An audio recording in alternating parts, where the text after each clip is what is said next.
welcome to TVRI World to our special report, Papal Blessing at GBK Mass. We will broadcast live the historic visit of the leader of the Roman Catholic Church and head of state of Vatican City, Pope Francis, who will lead the Grand Holy Mass at Gelora Bung Karno Stadium. Yes, the Grand Mass at Gelora Bung Karno Stations, or GBK, will be the highlight of the Pope's apostolic visit to Indonesia. Previously, Pope Francis have gone through a series of agendas during his visit in Jakarta, Indonesia. Last Wednesday morning, the Supreme Pontiff met President Joko Widodo at the Merdeka Palace. And then in the afternoon, he visited the Cathedral Church to hold a special meeting with the priests from Society of Jesus or Indonesian Jesuit Order, a significant momentous meeting for the religious community in the country. That is right, Stephanie. Aside from that, the Holy Mass to be led by Pope Francis is expected to be attended by more than 86,000 Catholics coming from all over Indonesia. Later on, upon his arrival at the Bung Karno Sporting Complex, or GBK, Pope Francis will parade around the stadium to greet the public before leading the Grand Mass. The opportunity to meet or simply just to see the Pope up close in person is considered a rare and special moment that has been anticipated by the Catholics and probably now by non-Catholics alike, as many is admiring the Holy Father after witnessing and learning about his examples that he set on modesty, simplicity, and compassion in life. The last visit of the Pope to Indonesia actually occurred way back in 1989. Yeah, so it's been 35 years ago before finally another Pope made a visit to our country, Indonesia. So follow along on the report on this event, the Papal's Blessing GBK Mass, with our expert guest, Halili Hasan, Executive Director of Setara Institute, Professor Evi Fitriani, PhD, Professor of International Relations from the University of Indonesia, and Father Trio Angelo Supidayanui, SJ, Vice President at St. Michael College, Solo. Thank you very much once again for joining us here. Good to see you again, Father Tiro. Good to see you again this afternoon. Thank you so much. So for everybody else who's not attending the Mass at GBK, they are staying away from Senayan area. So thank you so much for coming in here, being with us for this very special occasion. Thank you. All right, so let's begin the special report. Stephanie, I'm Siska Becker. And I'm Stephanie Silitonga. Let's start our special report.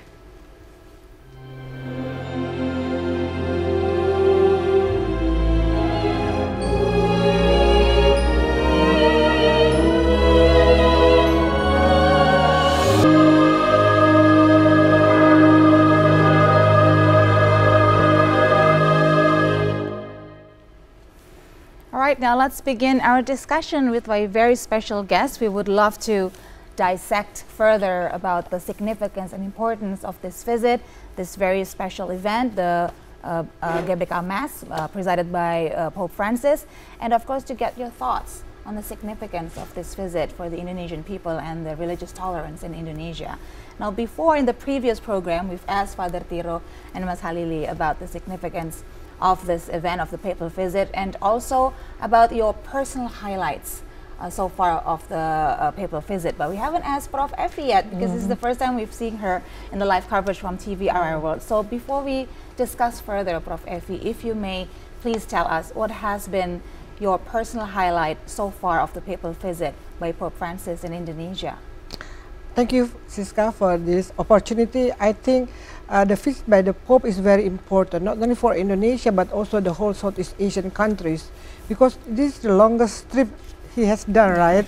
So he bothered to travel that far to visit us. I think that means something, that the importance of this region and Indonesia for the Holy See policy and also position. I think it also showed the importance of Southeast Asia and Indonesia in the world.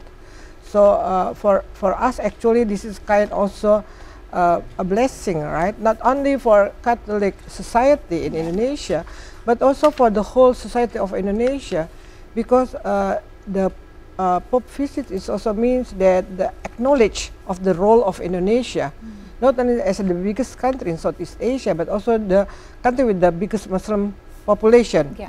And as a leader of Catholic Church, he bothered to come here. So it means something, right? To not only to give a strategic position and light strategic position of Indonesia, but also to show that there is another side of this country, which is a religious side. And you mentioned about the tolerance. I think this is one of the what Indonesia may be always proud of, soft power of Indonesia, that in Indonesia, despite of the fact that we have the biggest Muslim population, Catholic Church is still respected, and we also welcome him. Okay. Yeah, very beautiful. So, Father Tiro, because we are expecting the Mass this afternoon at GBK, and there will be, I think, 86,000 people from across Indonesia. And I think it is also predicted more than 86,000 will be attending this Mass. So, as a father, what is your expectations from the Pope's message that will be delivered this afternoon? Oh, I feel looking at how the Pope has been is just an expression of joy, joy of the gospel, joy of living out the Catholic faith, and celebrating diversity, especially in Indonesia, with all the different languages, cultures. And I think the Pope is having a lot of fun actually in Indonesia, because not many people know about Indonesia as a society. It's usually taken parts, maybe it's Bali, maybe it's Toraja, but over here it's a showcase of Indonesian as a society that is made out of different cultures and ethnicities. So it's just that pure joy and seeing how the light of God, the light of goodness is present and is happy, as you can see in the screen over there. Yes. And then the second thing also is just how important it is to see that this can exist in a Muslim majority country. Minorities can flourish. They can celebrate in an open space. There is respect. And yeah, it's a very, very precious moment. I think the Pope is also getting a lot of energy from us as well. So maybe that's why we've seen him, even though at his age and his physical condition, he still has a lot of spirit. So, and I think he's feeding off of our energy, our positive energy as a nation. Yeah, that's true. It's actually quite heartwarming to see the positive enthusiasm, the energy coming from the Indonesian people, Catholics and non-Catholics alike. They are very touched by the simplicity and humility of the Pope, and we see all of these posts on social media by Indonesian citizens complimenting the Pope about the fact that he stays at the embassy instead of a hotel, flew with commercial aircraft instead of a private jet, and being so modest, sitting in the front next to the driver instead of sitting at the back, like how government officials usually do it. So a lot of positive feedback. And when we saw each other last time, Mas Halili, we saw the Istiqlal Declaration, and we saw how the Grand Imam of Istiqlal together with the Pope stood side by side, and how they were so friendly with each other, so warm with each other. And I think that was one of the highlights from the occasion that we saw at Istiqlal Mosque, how the Grand Imam kissed Pope Francis, and then Pope Francis kissed the Grand Imam's hand. Is very widely publicized in social media. What do you make of this warm response from the Indonesian people? I think before I respond to the issue raised by Mbak Siska, I have to tell you all that I go to TVRI twice a day by public transportation.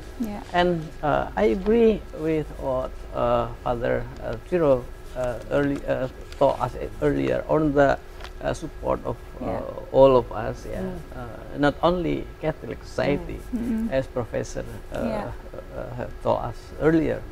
And in the public transport, I see two things. The first one, it's a bit of rare to face the faces of public, how they respond to the congestion. Traffic jam is something in Jakarta, and we are usual with that. And now the traffic jam is maybe normal for Jakartans, but when we see the faces of public society, of non-Catholic society, I think it's reflecting how the sincerity of public support, not only in social media, I think, but also in the real facts that everyone support the event, everyone is very enthusiastic with the Pope visit, and I think that's I just emphasize what I previously told about DNA of Indonesian society, which is tolerance. But I can add the previous declaration carried out in Masjid Istiqlal, in Istiqlal Mosque. I think we can see from two sides of perspective. I think the first one on the declaration itself, on the document itself. We don't see that the document, the declaration by top leaders of interfaith figures in Indonesia is merely static document.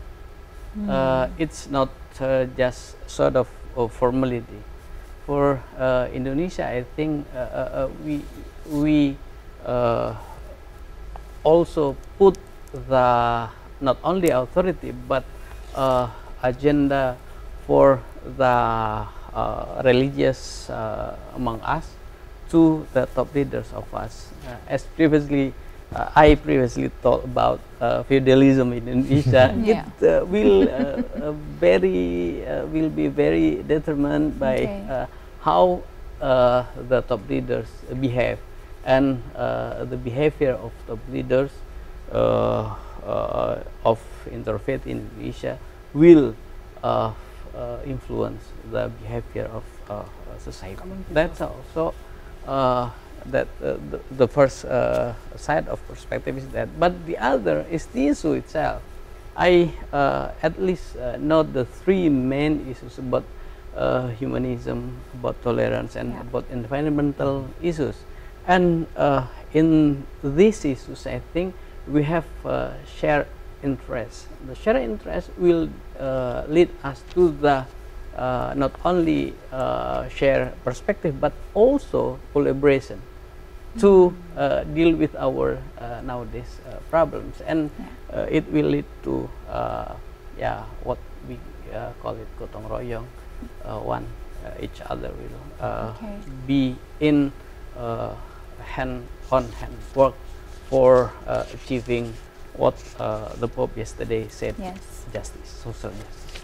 Now, before we continue our conversation, I think it's getting more interesting now. Yes, indeed. So now let's take a look at the Pope Francis biography first. Pope Francis is the third Supreme Pontiff making an apostolic journey to Indonesia. The first visit was made by Pope St. Paul VI, who visited in 1970, and the second one by Pope St. John Paul II, 1989. The invitations from the Indonesian President of the Republic of Indonesia to Pope Francis was conveyed through the ambassador of the Holy See in Jakarta on March 25, 2024.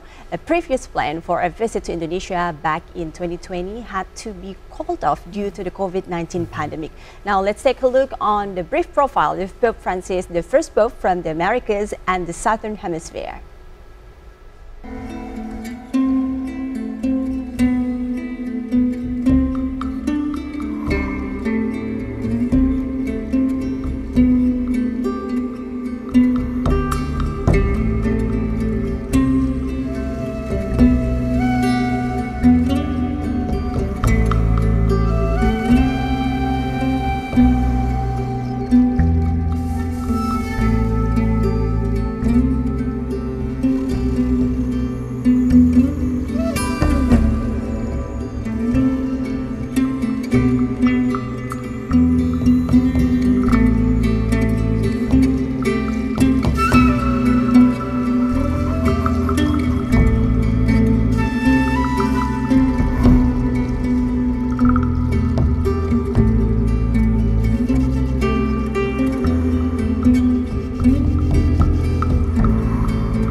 the first time in history, the Pontifical Swiss Guard, the Pope's elite personal protectors, accompany His Holiness on his visit to Indonesia.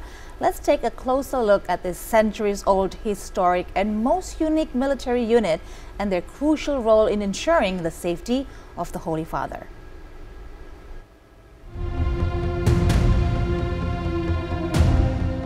For over 500 years, these elite Swiss soldiers have been protecting the Pope and the Vatican City. Founded in 1506 by Pope Julius II, the Pontifical Swiss Guard is one of the oldest continuously active military units in the world. Known for their colorful uniform and the ceremonial duties, the Swiss Guard also plays a vital role in the security of the Vatican. Their responsibilities including guarding the Pope's residence, escorting him on official visits, and protecting the Apostolic Palace.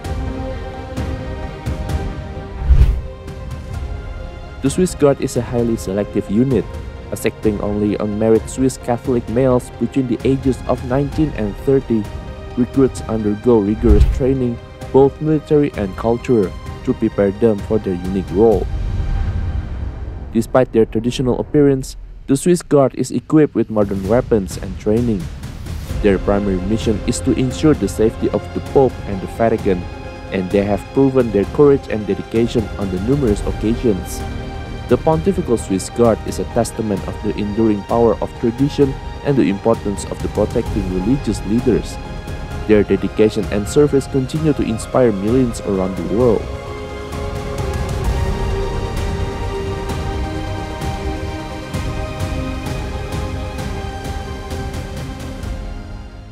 So that's the very unique Swiss Guard, another aspect of Pope Francis's visit here, and it's very interesting to see the historical context of it. And I gotta say, even like the colorful garb, the colorful uniform, really catches the eye. Yes, and in fact, I think the Swiss Guard soldiers is the one of the oldest also in the world. So it's interesting to know.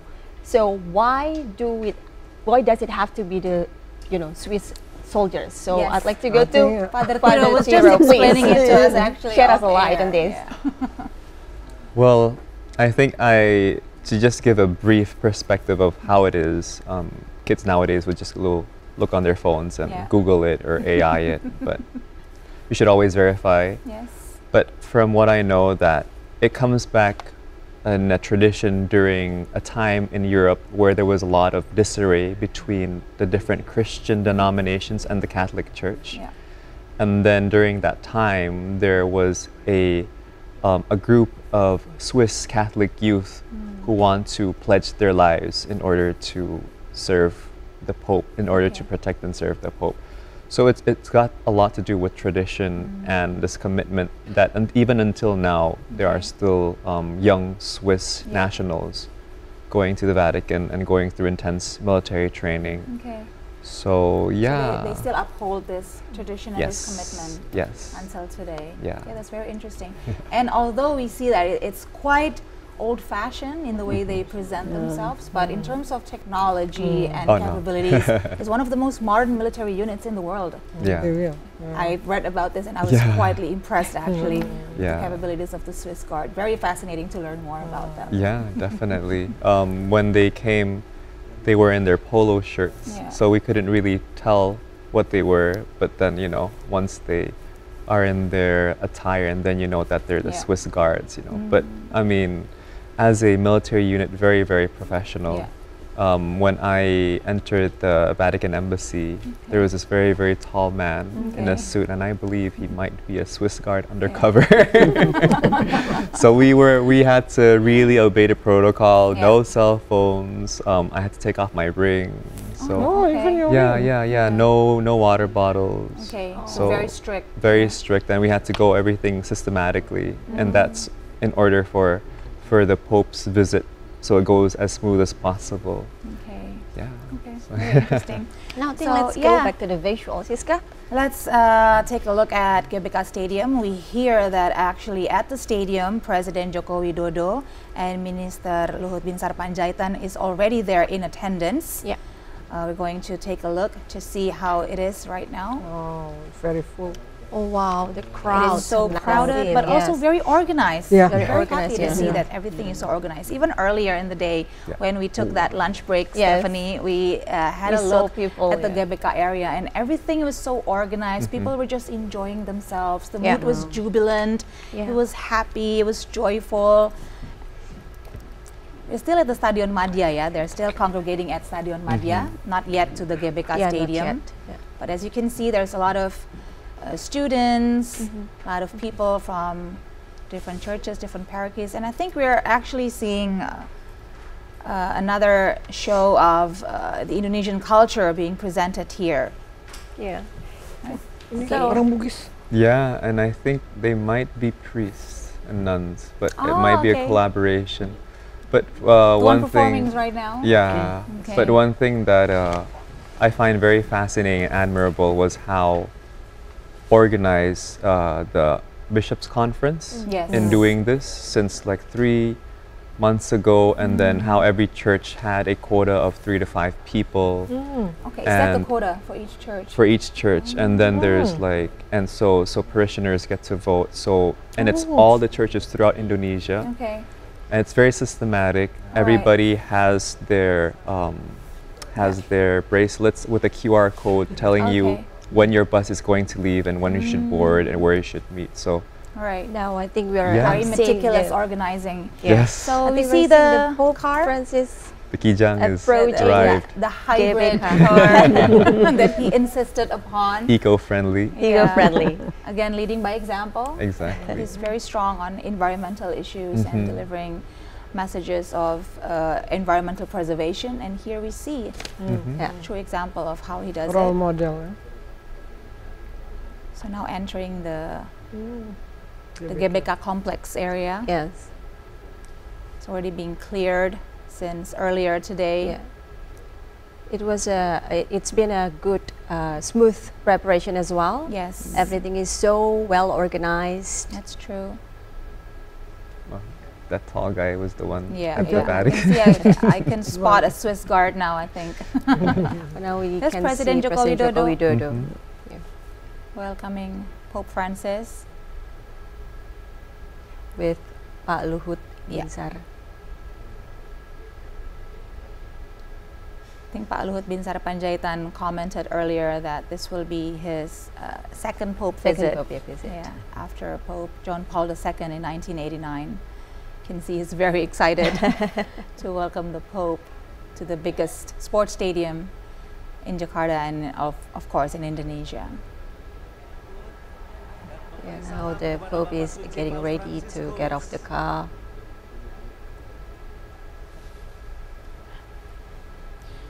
There were a lot of great moments earlier at the Istiqlal Declaration, Yes. Stephanie. I cannot wait to see many more beautiful moments that we'll capture here at Gbk Stadium for the Holy Mass. Yes. Even now, Yeah. it hasn't started yet, but you can see the smiles all beaming. Yeah, I think for me the sweetest moment that Yeah. happened today at the Istiqlal Mosque is when the interactions happened between the Grand Imam and the Pope Francis. Definitely, yeah? most definitely. No, It touched many hearts. Yes, it touched yeah. many Indonesians Yeah. to see two religious figures Yes. going hand in hand, Hand in hand, being yeah. so warm with each other. We're so looking forward to witness more interesting things happened later at the Mass. Okay, Okay, here we Becca. see Pope Francis. Yeah. He has left the car. I think the plan is to get him to the Pope Mobile. Yes. We learned this yesterday. There's already a Pope Mobile being prepared. Bulletproof. He's ascending Is there into any it. lift?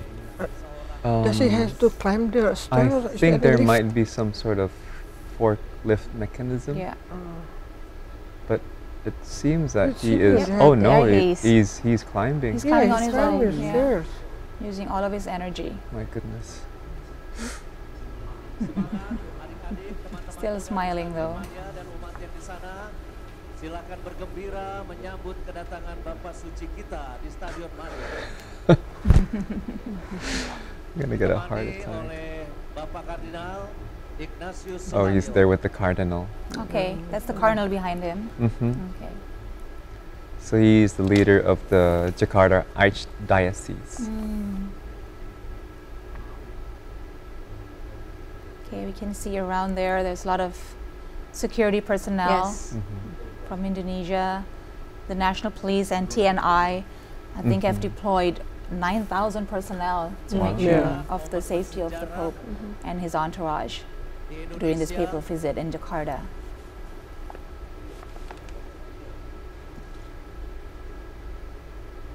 The Mass itself, it will start at 5 p.m. Yes. Yeah. Ya.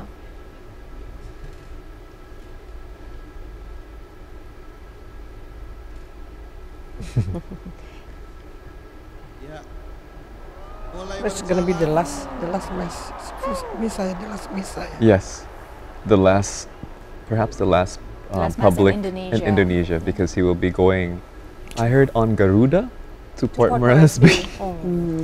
So it helps with our aviation, Yeah, right? yeah, yeah. So hopefully Garuda will Do well. bounce back. Yeah, Hopefully what a great moment we'll do for well. our national All airline. goes well. Yeah. Okay, the Pope Mobile is now on the move, getting ready to enter the stadium. Berjoget bersama kita. He's so happy. Menyanyikan lagu jingle yang tadi kita latih. Kalau gitu kita I mean, it nanti must be nyanyi very heartwarming for him as well. As much as we are so happy to see him, it must have been so heartwarming for him to hear all of this appraisals and welcoming remarks from many different people, Yeah. not just Catholics but non-Catholics. Yeah. There was a teacher from Buton Island. Yes. It went viral, the video. Yes. She was so emotional when She was speaking with of the her, well, speaking yeah. of her Yeah. experience and how much she appreciates the Pope for coming here. And also placing the attention to teachers Yes. in the outlying islands and Yeah. how they deserve more attention from our own people. Yeah. So Which is also part of his attention, exactly, his teachings as well. exactly, to bring light to those who aren't seeing. Yeah. Those who are not seen, but actually they are the frontliners Yes. of spreading education, especially to eradicate poverty, which Exactly. is also the great mission of Pope Francis since the Yes. very beginning. Don't forget the poor. I think that was his Yeah. words when he was first anointed in 2013. Yes. Do not forget the poor. Definitely.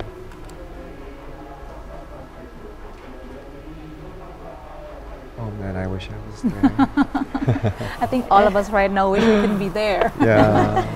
to see this in person. Several of my friends are over there, Oh, okay. either as volunteers or participants. Oh, wow. Yeah, a lot of our friends as well. As well, yes. Lucky them. Yeah. Smile follows him wherever he goes. Yes.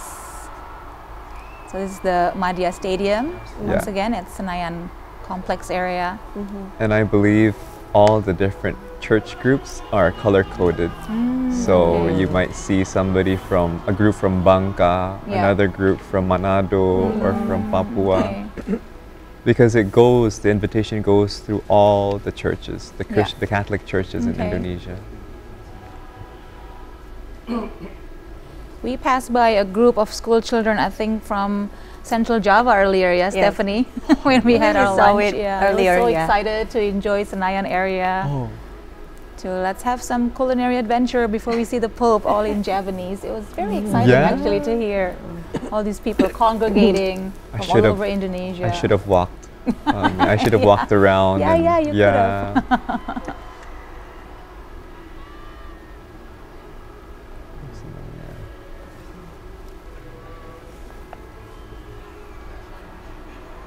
So a lot of people in the West, like if you see it on social media, they're actually wondering, a bit confused, what journey this time. And what people maybe don't realize, Indonesia is such a big country that although there's only like 3% of the population that are Catholics, that's already like what, 9 million? Mm-hmm.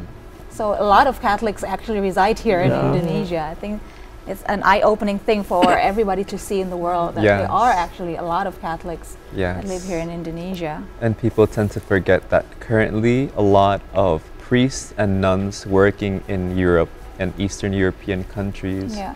even Africa and Latin America, like in the Amazon, are Indonesian citizens. Even we are the biggest, the country with the biggest Yes. number of this. Yes. Yes, of missionaries. Yes. Missionaries, yes. Yeah, although we are a Muslim majority, Yeah. but we also send out the most missionaries, not just Exactly. Indonesia, but throughout the world. Throughout the world. Could this be seen also as a sign of appreciation from Pope Francis Yes. for the clergymen, everybody Yes. here in Indonesia who have spread the gospel? Yes. Yeah. Appreciation and also acknowledgement. Yeah. I know. And Like they just yeah. realizing it now. Oh, Yes. okay, it is actually that diverse, Indonesia. Yeah. It's not just Sure. Muslims, it's not Yeah. just Islam, but there's actually this whole faction Yes. that is so celebratory, Yes. so joyful, so vibrant as well. And I always find it amusing when I bring friends from overseas and to see the Catholic Church and to see how Catholics are with. Father Tiro, if this kind of vehicles, it's what also being used when the Pope also traveled to other countries. Mhm. So if Yeah. he also uses this similar vehicle. The Pope Mobile, Yeah, the Pope yeah. Oh, yeah. Mobile. The Is that Pope Mobile his? is Is actually that his? quite distinctive, right? Is that his or it is made here? I don't know. Correct me if I'm wrong, but I think it's called the Machan or something. So And it it's like is Indonesian here. made. It's ours. Yeah. Yeah. it's so we ours. prepared. Tailor made for him. Yes. Yeah. And I think because of the situation of Jakarta, having the kijang might be a lot more practical than having this car around. So this is mostly for the ceremonial Yeah, purposes, yeah, so yeah. he can go around, he can sit comfortably. Yeah, people can see him clearly. Yeah. Right? Yeah. Okay. While we watch Pope Francis go around Madia Stadium, Yeah. maybe we can go to Prof. Continue. Effie as well. Prof. Effie, as we know, Pope Francis is not just the leader of the Roman Catholic Church, but he's also the head of state of Vatican City of the Holy See. So maybe we can talk a little bit about the diplomatic relations Right. between Indonesia and the Holy See. It was formally established in 1950, but actually it started in 1947, I think, when Vatican was the first European country to acknowledge Indonesia's independence. Yeah. But how about now in 2024? Please enlighten us and tell us more about the current condition of the relations between Indonesia and the Holy See. They have a strong relation with Indonesia and Vatican for the special diplomatic relation, and we have always our ambassadors posting there, and each of the ambassador usually have a special occasion. Of course, they have opportunity to meet the popes, but also usually they become the bridge between Catholic community in Indonesia with the Vatican. And one of the big program that usually Indonesian embassy in Rome and usually do with the Holy See is the Interfaith Dialogue Program. So it's a very common beginning. In the beginning is there are a lot of mission from usually from Indonesian Catholic society, a lot of them, and they facilitate. But I think the last 10 years or 15 years, the interfaith dialogue has been quite strong too. Okay. And we would like to show that Muslim community and Catholic community are two big religions that are also work for the peaceful of the world. This is what I think is important. The strong message that Indonesian Vatican relation can reveal is that between the two big religion, can also work together. The religion is not the reason for war, and this message has been brought to the international community. And the visit by the Pope is also highlight this message. That and he as a head of the leader of the Catholic of the world, but also a very strong international actors. We call very credible. What he said will be respected. So he has been kind of different from other head of the state. Yeah, for example, president and he has a religious credibility that all other countries, whether they are strong or weak, will respect. He has what we call in international relations soft power, credibility, and morality in the world. So despite of this very difficult world situation at the moment, with a lot of wars and trade wars and technology wars, whatever you call it, but he come to show that actually despite of these power games between state and we should place the humanity, the justice as the goal of the world cooperation. That's why we need to cooperate together. So he became a kind of moral, what to call it, moral powers in the world that cannot be played by other big powers, even the United States or China's leader, perhaps. Yes. So that's the biggest part of. So it's always interesting to see the perspective from of the international relations. On this data, I'd like to ask, how do you see from the series of agenda that the Pope has that we already witnessed? So how do you think this will influence the relationship between Indonesia and the Vatican, and how has this been evolved over the time? I think the visit by Pope in this time is again with previous Pope also will also revive and enhance the relation of Indonesia and Vatican for the future, because we have the same goals. We have the same for the peace of the world, right? Yes. And in this sense, it's time for Indonesia also to enhance and strengthen the collaboration, to voice the peaceful means in the world. I mean, if there are so many problems, injustice, problem of war, poverty, it is time for us to hand in hand with Vatican to bring it to the world and to tell the big powers that despite of spending so much money on the weapons and mass destruction, it's much better to put it for the people. Okay. Now we've just received word that now Pope Francis have just entered GBK Stadium, greeting everybody who's already seated there in this special vehicle that was made just for the Pope. For this visit in Indonesia. For the Mass at GBK. Did he make round? I think he went inside and then out. He went around in the parking lot. Yeah.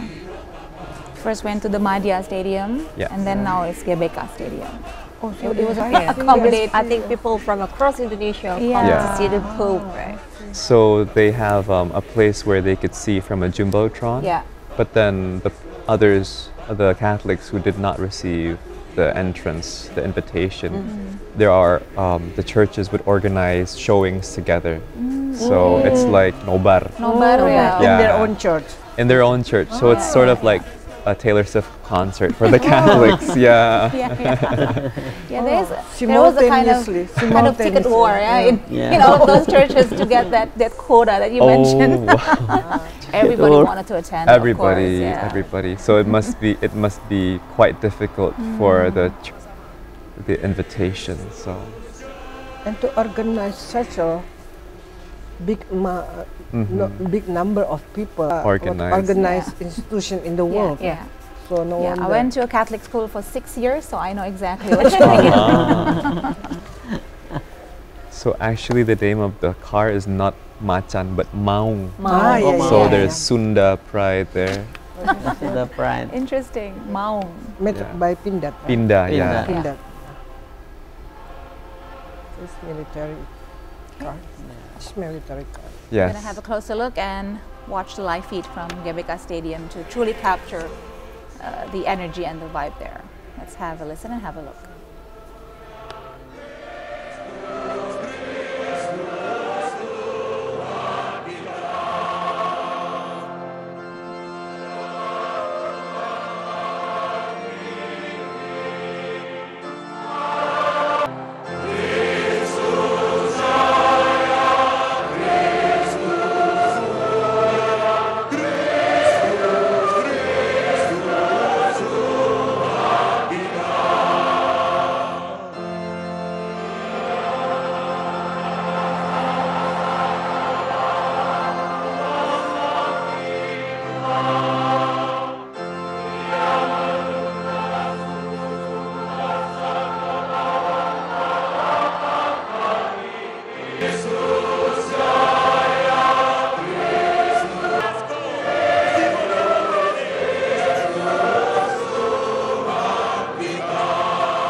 Viva il Papas.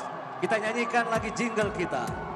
Ayo semuanya. Viva il Papa, Viva il Papa, Viva Papa Francesco, Viva Papa Francesco. Welcome to Indonesia, Papa Francesco, Papa Francesco, Papa Francesco.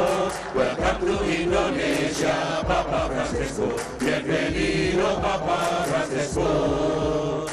Viva il Papa, Viva il Papa, Viva Papa Francesco, Viva Papa Francesco, Viva il Papa, Viva il Papa, Viva Papa Francesco, Viva Papa Francesco. Welcome to Indonesia, Papa Francesco, Papa Francesco, Papa Francesco. Welcome to Indonesia, Papa Francesco. Bienvenido, Papa Francesco. And now we're back here at Gelora Bung Karno Stadium in 2024 with Pope Francis, the leader of the Roman Catholic Church. You can see everybody is so excited to see the Holy Father right there in front of them. You can see that he's also as excited and as happy to see everyone. I think he was a bit overwhelmed to see the enthusiasm and the energy from the crowd, all waving Indonesian flags. Memory calling for out the his lifetime that they will never ever forget. Definitely. Yes, definitely. Most definitely. It's a beautiful day. We were a bit worried earlier in the day because it rained a little bit. Yeah. But right now everything looks very gorgeous. We have gorgeous weather. I think we're entering the golden hour moment, which is perfect. It's the perfect setting for this historical occasion. Okay, he's now backstage, ready to enter the stage area. So this you see over here Yeah. is a statue depicting Mother Mary, Okay. but it is showing that Mary, the mother of Indonesia. So if you look at the elements, Yeah. almost every major culture is represented either in like the covering, the head covering, Okay. and like the cloth that she's wearing. So elements of the Indonesian culture Yes. you can see is evident. Yes. Yeah. This has been localized. So that's a priest. Okay.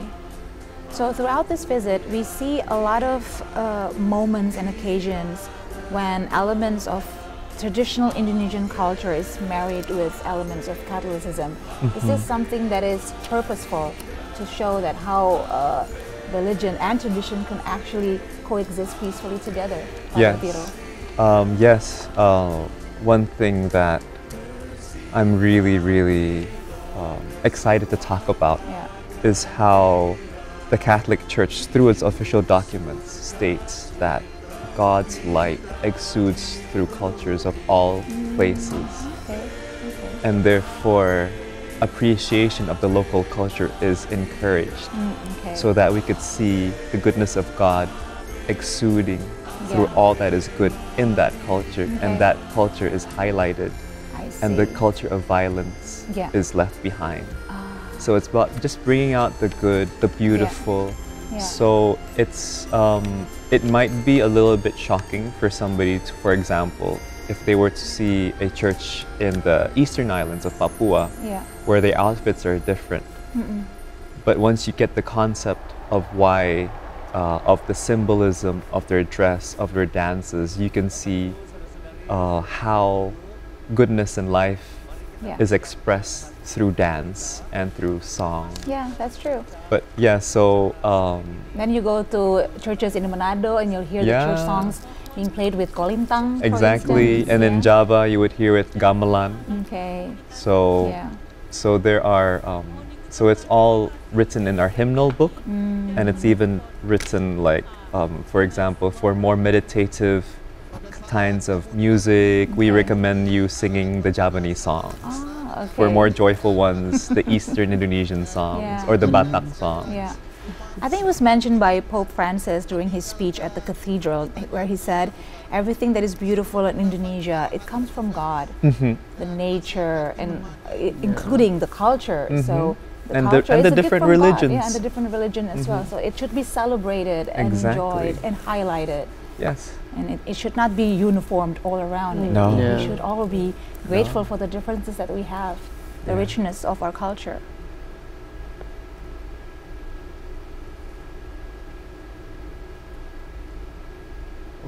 Ini apa namanya? Okay. So these are, I think, the altar servers. Ah. Andy, we are very grateful to putra have this altar semua. opportunity Putra because, altar. as we mentioned before, this papal visit was actually postponed from 2020. It was actually Due to planned for pandemic. 2020, but because of COVID-19, it was cancelled then because no global travel was allowed. But finally in 2024, we come to see it in fruition and watch it as it happened live. I mean, such a historical and great moment for us. Yeah, and very interesting as well because yesterday at the Merdeka Palace, the Pope Francis also met with President Joko Widodo as well as the incoming President Prabowo Subianto. So very interesting. Would you like to comment on that, Professor, on this? I mean, if it's the right time for the Pope to also come to Indonesia in this kind of Yes, occasion. I think it's very interesting because usually if it is an official state visit, the official will meet the head of the state and also will be accompanied by other key state ministers.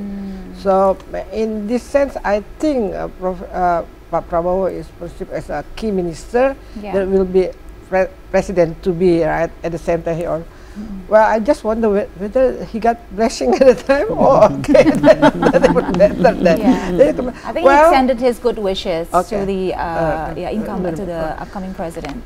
Because I think the visit by Pope this time is just not the same like a visit by others head of the states. Yeah, it is more than that. He's a religious leader. Yeah. So it goes beyond just political matters. It's also religious matters and also friendship. Yeah. Maybe this is why I think he also can give blessing to Pak Prabowo. Prabowo. For the upcoming government, yeah? Yes, Very yes, upcoming.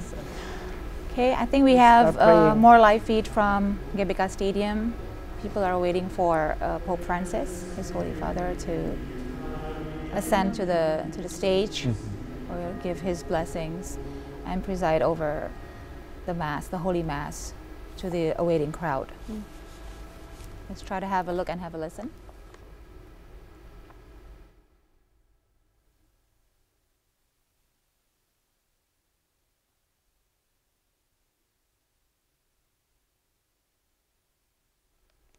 Can we get the audio? Yeah, I think we have a bit of a problem with the audio. Okay. So Mabil, while we wait, Mas Halili, maybe we can Yeah. get back to you. We mentioned about the significance of the visit to decrease religious intolerance that sadly still happen in Indonesia, not as rampant as probably like 10 years ago, 5 years ago, but it still does happen quite sporadically in between Indonesia. Do you think the Pope, or do you think the Pope should address this issue? I mean, he's been quite positive in his remarks, congratulating Indonesia in the peacekeeping of the religious tolerance, but in truth, I think we can be open with one another here in the panel to say it hasn't been a clean slate. There still has been, persecution of minorities. What do you think? Should he address it? Yes, I think if in my view, it should be that way. I think we will be, or even we should be ashamed of ourselves if we cannot learn a lot from Pope visit. Particularly in the layer of society, because the big problem of us is society. We can learn from a lot of Catholic government. For instance, Kupang is one of top 10 of tolerant cities in Indonesia, and Catholicism in Kupang is very prominent, I think. Yeah. And the government of Kupang teach us how we should deal with issue of diversity.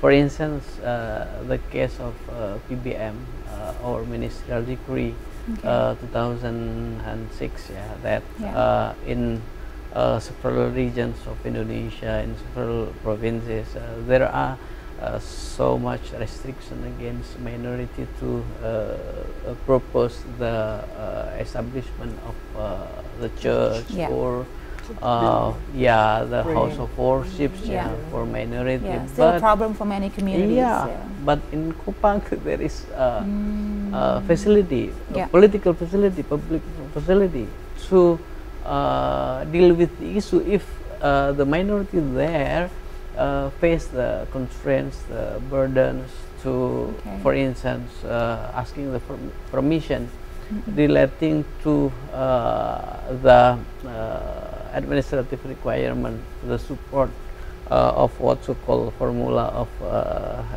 90 and 60. Yeah. So that's the things I think that society should learn a lot from not only Catholicism but Yeah. also from particular and holy visit, Okay.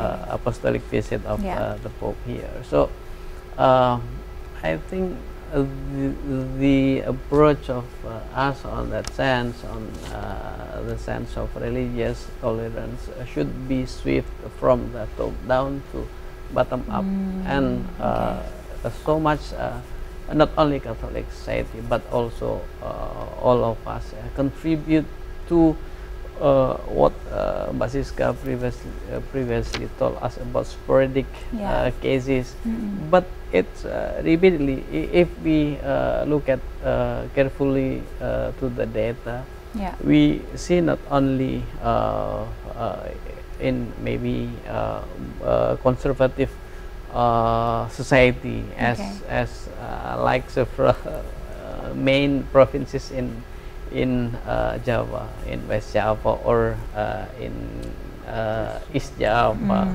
or West Sumatra in that Yes. sense. But I think we have to encourage Okay. all society to do what previously I mentioned about meaningful participation to make the circumstance better for all. Yeah. Mas Halili, sorry to cut you off, but I think Let's we go now back go back again to GBK GBK. Stadium.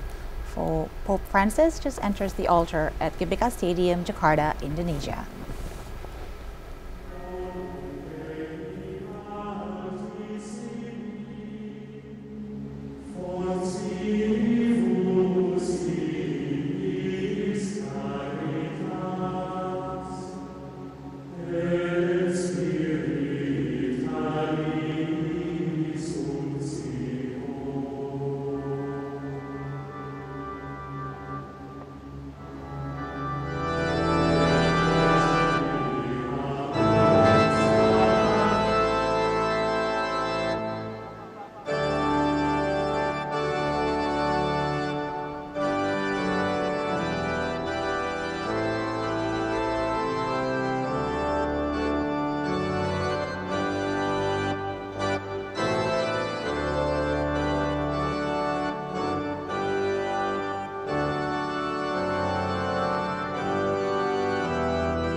Spiritus Sancti. Pax vobis. Et cum spiritu tuo. Fratres, agnoscamus peccata nostra, ut aptissimus a sacra mysteria celebranda.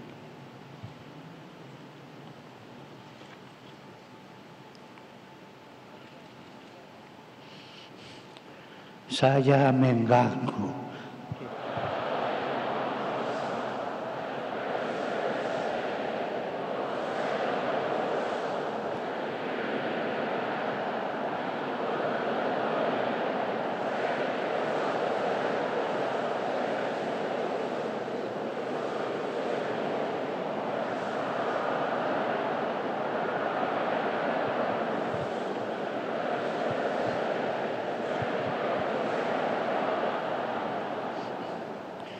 Misericordia nostri, omnipotens Deus, et dimissis peccatis nostris, perducat nos ad vitam aeternam.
Oremos. Deus, che ecclesiam tuam, in dilectione tue divinitatis, et proxime cunta servare, celestia mandata doquisti, da nobis, ut beate Teresie exemplo, caritas opera cercentes, inter benedictus regni tui communare mereamur. Per Dominum nostrum Iesum Christum, Filium tuum, que te conviviet regnat in unitate Spiritus Sancti, Deus, per omnia saecula saeculorum.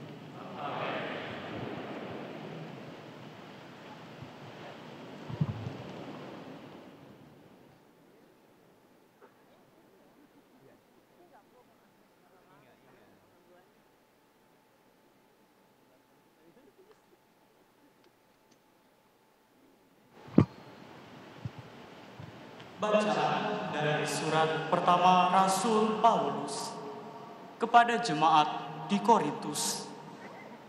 Saudara-saudara, janganlah ada orang yang menipu dirinya sendiri. Jika di antara kalian ada yang menyangka dirinya berhikmat menurut penilaian dunia ini, hendaknya ia menjadi bodoh untuk menjadi berhikmat. Sebab hikmat dunia ini adalah kebodohan bagi Allah. Sebab ada tertulis, Allah menangkap orang berhikmat dalam kecerdikannya sendiri. Dan di tempat lain, Tuhan tahu rancangan-rancangan orang berhikmat. Sungguh, semuanya sia-sia belaka. Karena itu, milikmu, baik Paulus, Apolos, maupun Kefas, baik dunia, hidup, maupun mati, baik waktu sekarang, maupun yang akan datang. Semua itu milik kalian, tetapi kalian milik Kristus, dan Kristus milik Allah. Demikianlah sabda Tuhan.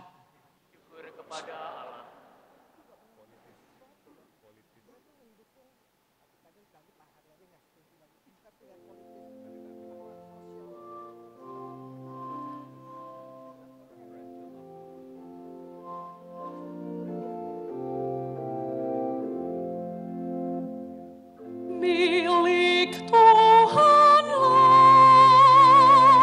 bumi dan segala isinya. Milik Tuhanlah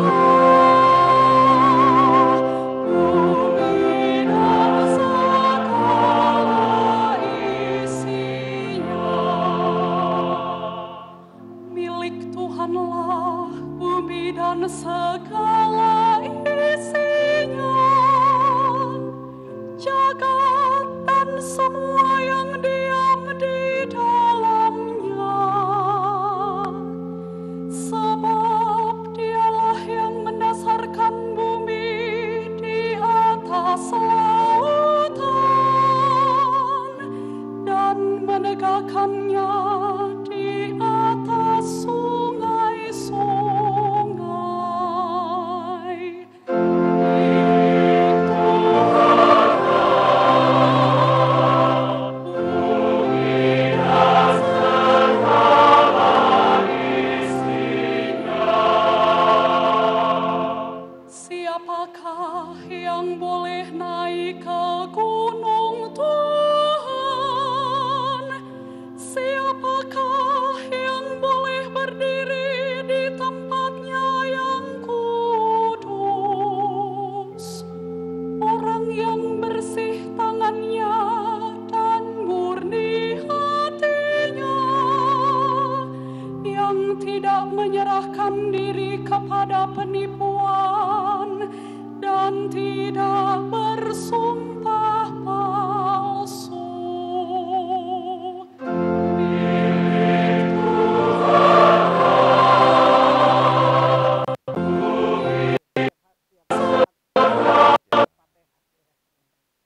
Sumpah palsu.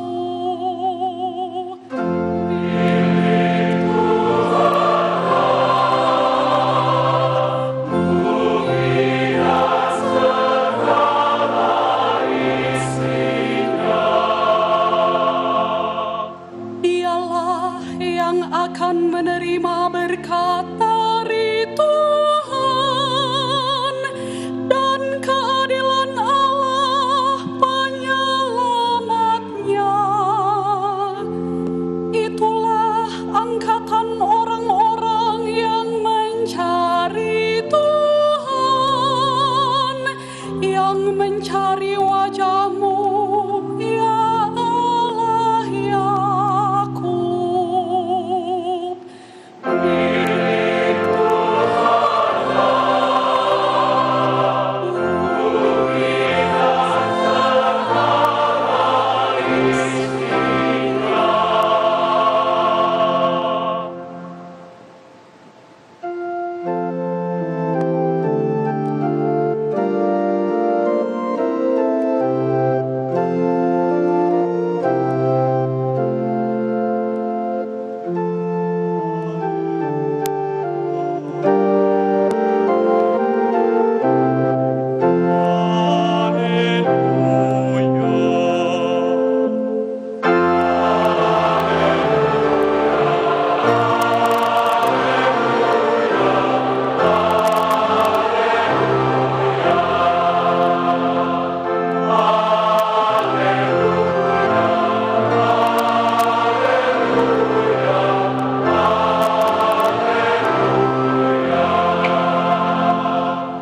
Mari ikutilah aku, sabda Tuhan, dan kalian akan kujadikan penjala manusia.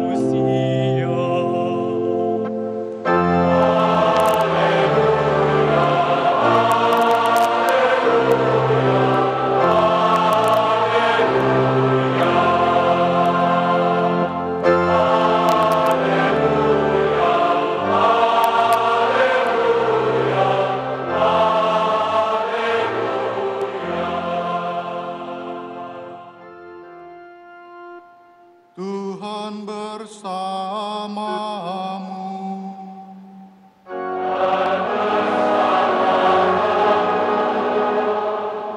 Inilah Injil suci menurut Lukas.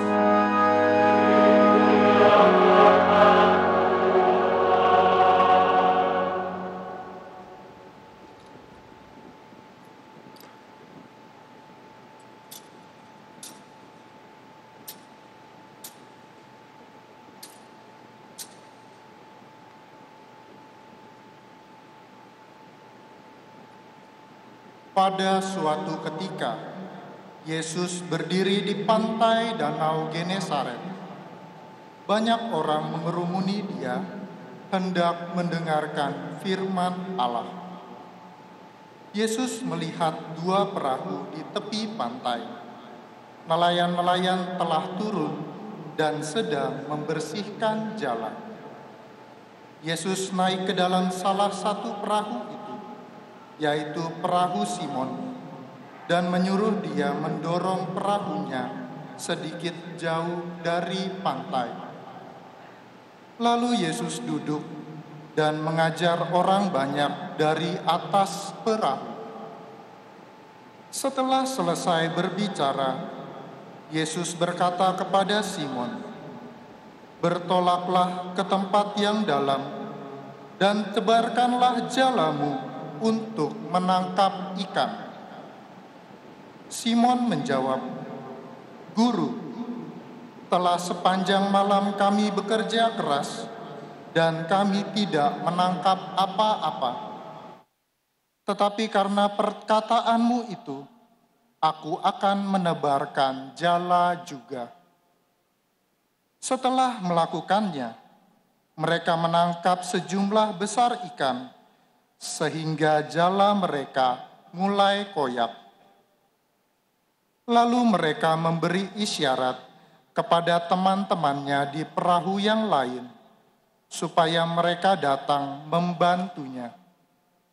Mereka pun datang lalu bersama-sama mengisi kedua perahu itu dengan ikan hingga hampir tenggelam. Melihat hal itu, Simon Petrus pun sujud di depan Yesus dan berkata, "Tuhan, pergilah dari hadapanku, karena aku ini seorang berdosa." Sebab Simon dan semua orang yang bersama-sama dengan dia takjub karena banyaknya ikan yang mereka tangkap. Demikian juga Yakobus dan Yohanes, anak-anak Zebedeus yang menjadi teman Simon. Yesus lalu berkata kepada Simon, "Jangan takut. Mulai sekarang engkau akan menjala manusia." Sesudah menarik perahu-perahunya ke darat, mereka pun meninggalkan segala sesuatu, lalu mengikuti Yesus. Demikianlah sabda Tuhan.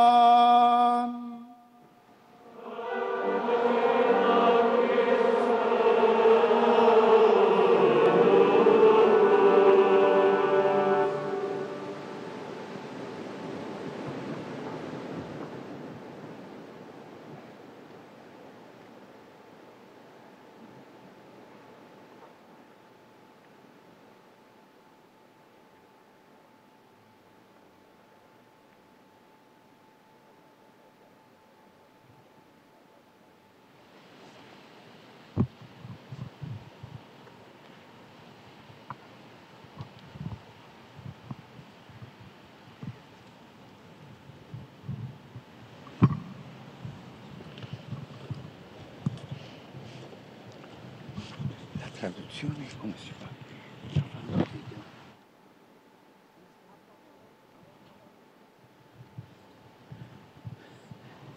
L'incontro con Gesù ci chiama a vivere due atteggiamenti, che sono fondamentali e che ci permettono di diventare suoi discepoli. Il primo atteggiamento, ascoltare la parola. Secondo atteggiamento, vivere la parola. Prima ascoltare, perché tutto nasce dall'ascolto, dall'aprirsi a Lui, dall'accogliere il dono prezioso della sua amicizia. Ma poi è importante vivere la parola ricevuta per non essere ascoltatori vani che illudono se stessi. Per non rischiare di ascoltare soltanto con le orecchie, senza che il seme della parola scenda nel cuore e cambi il nostro modo di pensare, di sentire, di agire. E questo non è buono. La parola che ci viene donata e che ascoltiamo chiede di diventare vita, di trasformare la vita, di incarnarsi nella nostra vita. Questi due atteggiamenti essenziali, ascoltare la parola e vivere la parola, possiamo contemplarli nel Vangelo che è stato appena proclamato. Anzitutto, ascoltare la parola. L'Evangelista racconta che tanta gente accorreva da Gesù e la folla gli faceva resa attorno per ascoltare la parola di Dio. Cercano Lui, hanno fame e sete della parola del Signore e la sentono risuonare nelle parole di Gesù. Dunque, questa scena che si ripete tante volte nel Vangelo ci dice che il cuore dell'uomo sempre è alla ricerca di una verità capace di sfamare e saziare il suo desiderio di felicità. Che non possiamo accontentarci delle sole parole umane o dei criteri di questo mondo, dei giudizi terreni. Sempre abbiamo bisogno di una luce che venga dall'alto a illuminare i nostri passi. Abbiamo bisogno di un'acqua viva che possa dissetare i deserti dell'anima. Abbiamo bisogno di una consolazione che non deluda perché proviene dal cielo e non dalle effimere cose di qua giù. In mezzo allo stordimento e alla vanità delle parole umane, fratelli e sorelle, c'è bisogno della parola di Dio. La parola di Dio, l'unica che è bussola per il nostro cammino, l'unica che tra tante ferite e smarrimenti è in grado di ricondurci al significato autentico della vita. Fratelli e sorelle, non dimentichiamo questo. Il primo compito del discepolo, noi tutti siamo discepoli, il primo compito del discepolo non è quello di indossare l'abito di una religiosità esteriormente perfetta, di fare cose straordinarie o impegnarsi in imprese grandiose, no? Il primo compito, il primo passo invece consiste nel sapersi mettere in ascolto dell'unica parola che salva, quella di Gesù. Come possiamo vedere nell'episodio evangelico, quando il Maestro sale sulla barca di Pietro per distanziarsi un po' dalla riva e così predicare meglio alla gente. La nostra vita di fede inizia quando umilmente accogliamo Gesù sulla barca della nostra esistenza, gli facciamo spazio, ci mettiamo in ascolto della sua parola e da essa ci facciamo interrogare, scuotere e cambiare. Allo stesso tempo, fratelli e sorelle, la parola del Signore chiede di incarnarsi concretamente in noi. Perciò chiamati a vivere la parola. Soltanto la parola, senza viverla, ci fa diventare come pappagalli, che si dicono ma non si capisce e non si vive. Infatti, dopo che ha finito di predicare alle folle della barca, Gesù si rivolge a Pietro e lo esorta a rischiare scommettendo su questa parola. Prende il largo e gettate le vostre reti per la pesca.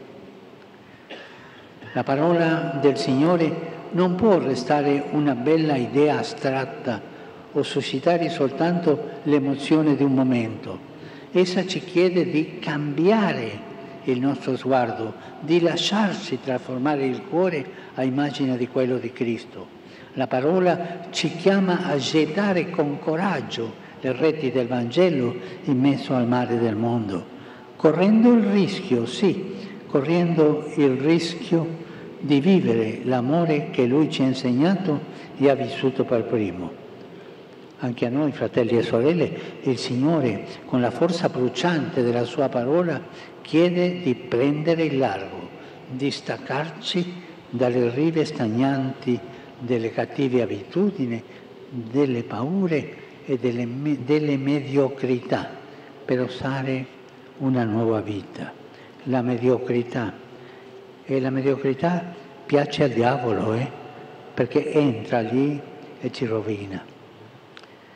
Certo, gli ostacoli e le scuse per dire di no non mancano mai, ma guardiamo ancora all'atteggiamento di Pietro. Pietro veniva da una notte difficile, in cui non aveva pescato nulla, era arrabbiato, era stanco, era deluso. Eppure, invece di rimanere paralizzato in quel vuoto e bloccato dal primo fallimento, dice: Maestro, abbiamo faticato tutta la notte e non abbiamo preso nulla, ma sulla tua parola, cioè sulla tua parola, getterò le reti. Sulla tua parola getterò le reti. E allora accade l'inaudito, il miracolo di una barca che si riempie di pesci fino a quasi ad affondare, quasi ad affondare. Fratelli e sorelle, dinanzi a tanti compiti della nostra vita quotidiana, davanti alla chiamata che tutti avvertiamo a costruire una società più giusta, ad andare avanti sulla via di pace e del dialogo, questo dialogo che qui in Indonesia da tempo è stata tracciata, questa via, che possiamo sentirci a volte inadeguati, sentire il peso di tanto impegno che non sempre porta i frutti sperati, oppure dei nostri cuori che sembrano arrestare il cammino. Ma con la stessa umiltà e la stessa fede di Pietro, anche a noi è chiesto di non restare prigionieri dei nostri fallimenti. E questa è una cosa molto brutta, perché i fallimenti ci prendono e noi possiamo diventare prigionieri dei fallimenti. No, per favore, non restare prigionieri dei nostri fallimenti. E invece di rimanere con lo sguardo fisso sulle nostre vuote, sulle nostre rete vuote, di guardare Gesù e fidarsi di Lui. Non guardare le tue rete vuote, guarda Gesù, guarda Gesù. Lui ti farà camminare, Lui ti farà andare bene. Fidati di Gesù. Sempre possiamo rischiare di prendere il largo e gettare nuovamente le reti, anche quando abbiamo attraversato la notte del fallimento, il tempo della delusione in cui non abbiamo preso nulla. Adesso farò un piccolo silenzio e ognuno di voi pensi ai propri fallimenti.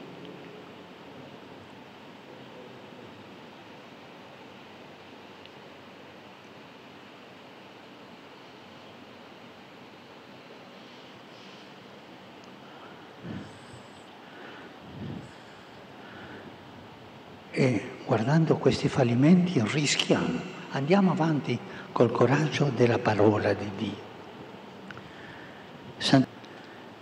Questo, fratelli e sorelle, vorrei dire anche a voi, a questa nazione, a questo meraviglioso e variegato arcipelago, e andare avanti.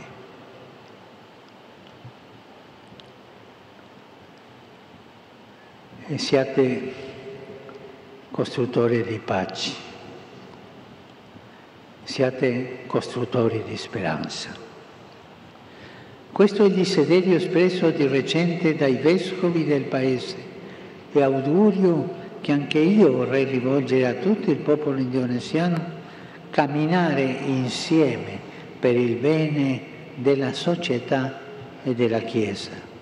Siate costruttori di speranza, sentite bene, siate costruttori di speranza, quella speranza nel Vangelo che non delude mai e che ci apre alla gioia senza fine. Grazie tante.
Dilectissimi fratres et sorores, Domino gratias agentes pro Sante Teresie de Calcutta,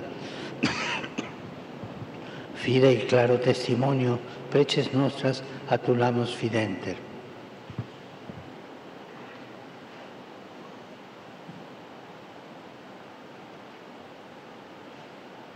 Kagem Bapa Suci Paus Fransiskus lan pasamuan dalam ingkang suci. Gusti, mugi yang Roh Suci kersa njangkung Bapa Suci, para uskup, imam lan umat dalem, saengga kawula sedaya tansah nggadhahi raos adring kangge ambiyantu para sederek ingkang ngorong ing sih dalem Sang Kristus. Kami mohon, kabulkanlah doa kami.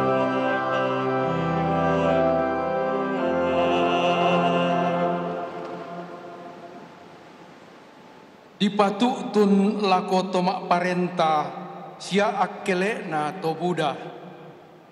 Opuang ayokai masola nasang.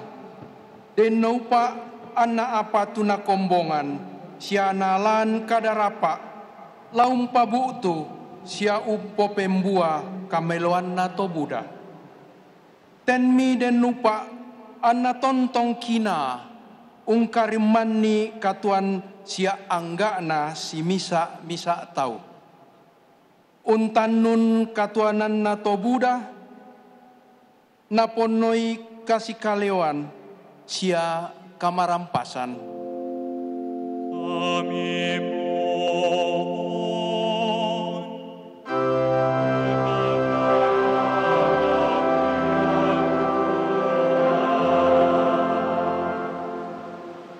latang ta aseka edami, atas sekek mosed, agu kaeng onenendep duturung matan.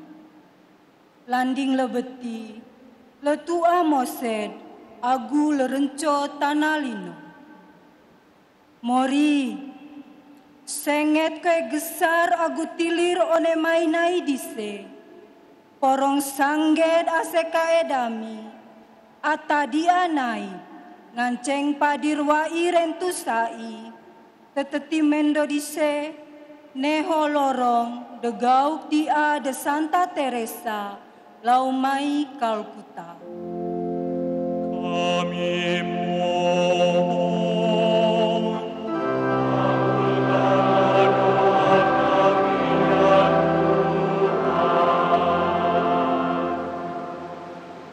Tatanya kon ma akadongan na mangaraduti hadameo.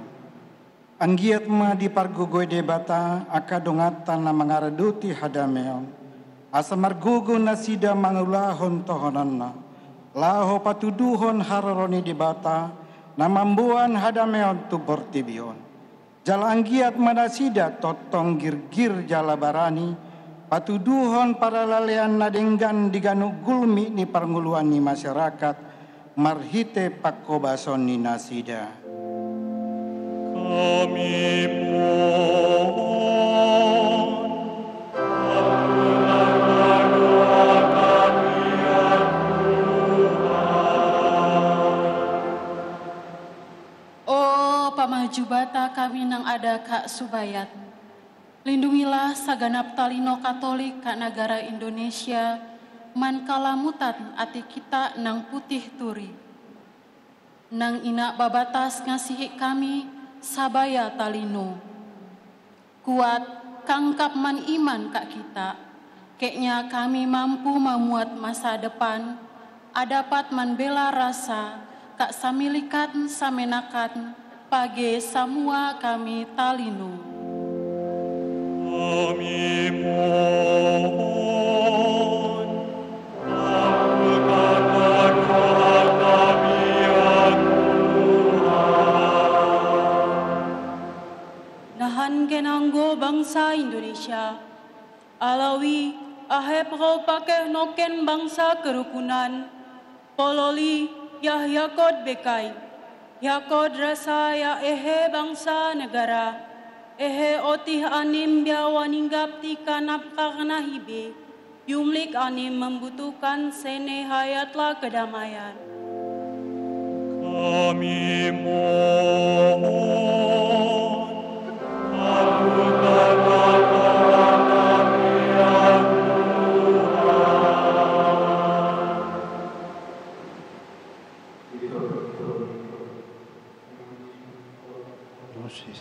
Il beneplácito tuo vota nostra exaudi, e quae cor nostro fragitare non aude, questo nos adice. Per Cristo Domino nostro.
Berdoalah saudari-saudaraku, supaya persembahanku dan persembahanmu berkenan pada Allah, Bapa yang Maha Kuasa.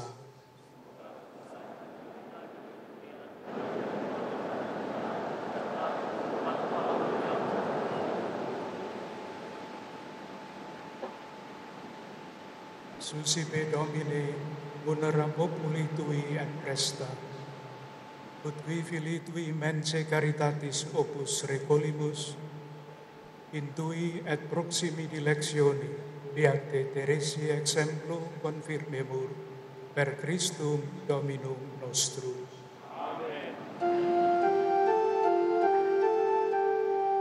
Dominus vobiscum.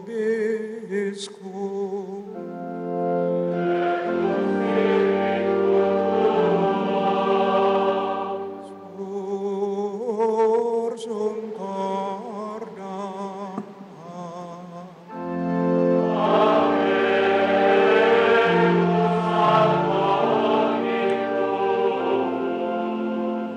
Gratias agamus,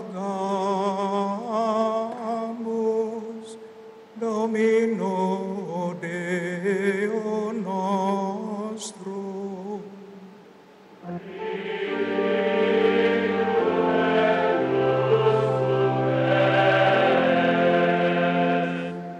Vere dignum et justum est, equum et salutare, nos tibi semper et ubique gratias agere, Domine Sancte Pater Omnipotens Aeterni Deus.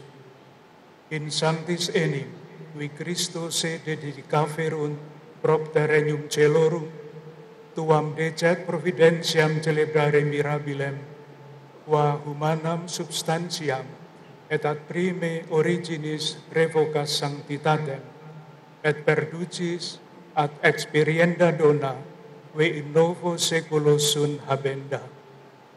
Et ideo cum sanctis et angelis universis, te collaudamus sine fine dicentes.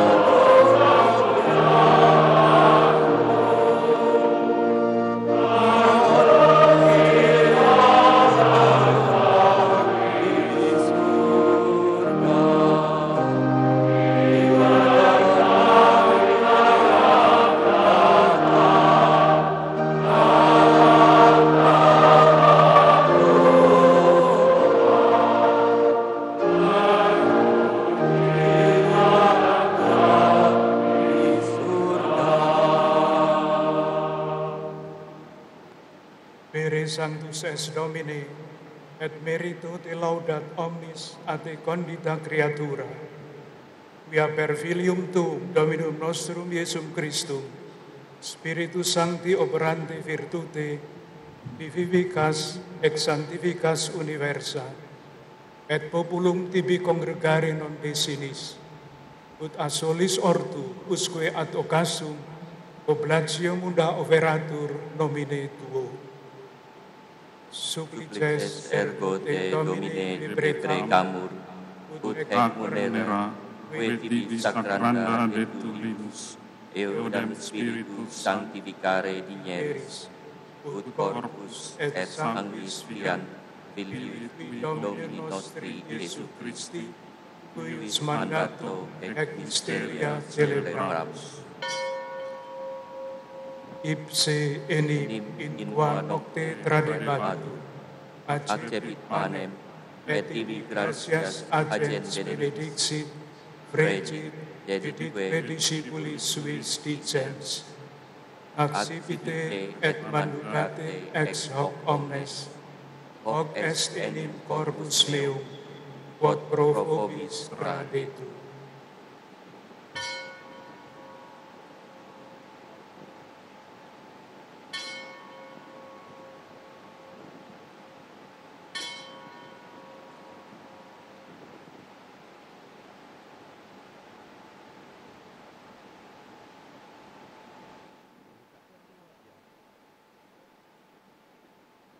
simili modo postquam senatum est, accipiens calicem, et tibi gratias agens benedixit, deditque discipulis suis dicens, accipite et bibite ex eo omnes, hic est enim calix sanguinis mei, novi et eterni testamenti, qui pro vobis et pro multis ebundetur, in remissionem peccatorum, hoc facite in meam commemorationem.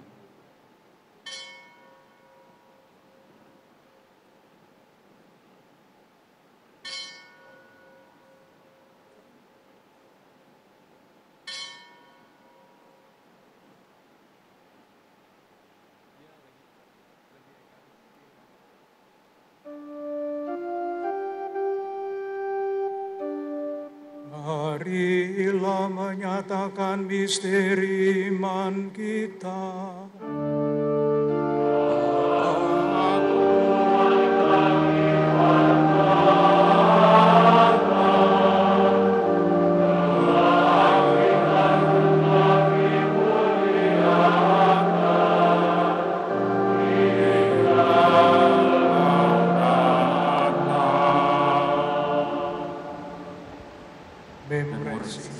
Domine, Deus Filii Tui Pere passionis, nec mirabilis resurrectionis, et ascensionis in celum, sed est volantes alterum Deus adventum, overus sibi gratias reverentes, hoc sacrificium vivum et sanctum.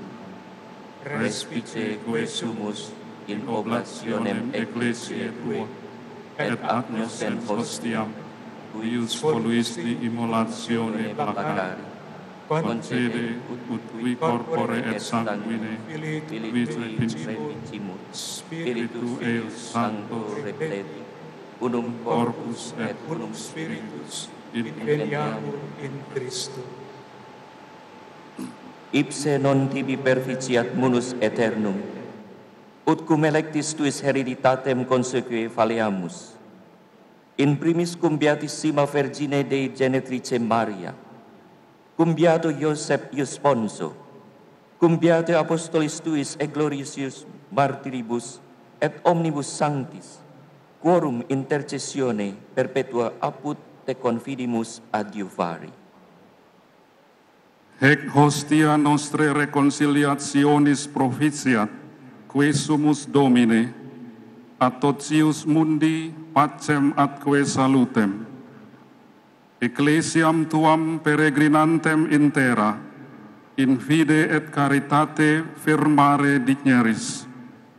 Cum famulo Tuo Papa nostro Francisco, et fratre meo Ignatio, Episcopo huius Ecclesiae, et me indigno famulo Tuo, cum episcopali ordine et universo clero, et omni populo acquisitionis Tue. Votis huius familiae, quam tibi astare voluisti, adesto propitius. Omnes filius Tuos ubique dispersos, tibi clemens pater miseratus conjunge. Fratres nostros defunctos et omnes qui tibi placentes ex hoc seculo transierunt in regnum Tuum benignus admitte, ubi fore speramus ut simul gloria Tua perenniter satiemur, per Christum Dominum nostrum, per quem mundo bona cuncta largiris.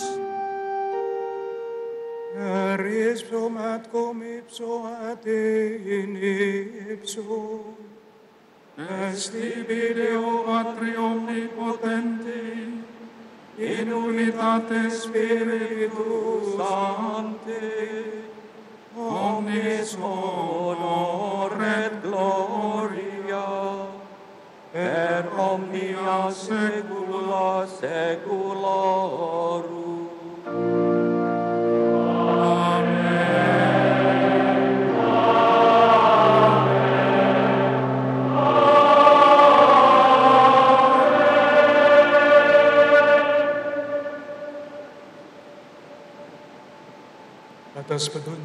selamat kita dan menurut ajaran ilahi, maka beranilah kita menyanyikan doa yang diajarkan Yesus kepada kita.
Bebaskanlah kami dari segala yang jahat.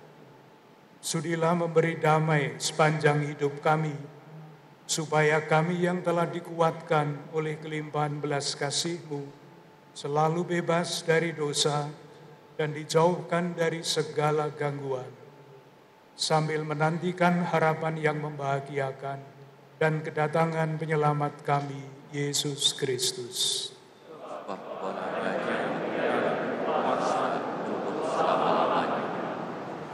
Yesus Kristus, Engkau telah bersabda kepada para rasul-Mu, damai-Ku kutinggalkan bagimu, damai-Ku kuberikan kepadamu.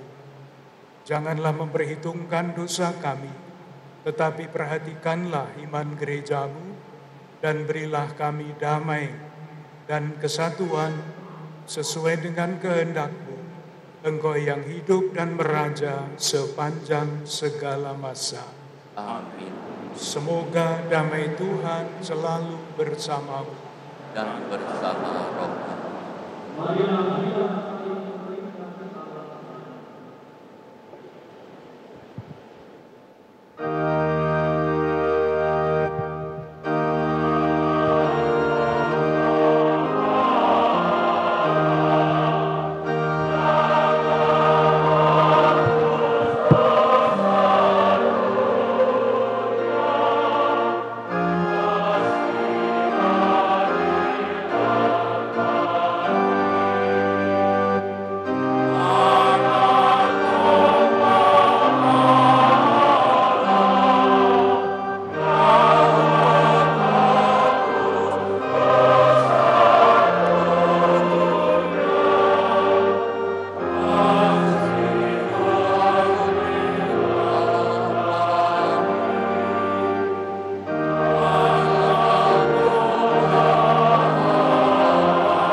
Saudara terkasih, lihatlah anak domba Allah.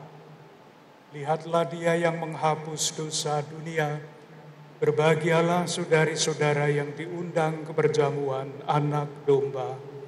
Tuhan, saya tidak pantas Kau datang pada saya, tetapi bersabdalah saja, maka saya akan sembuh.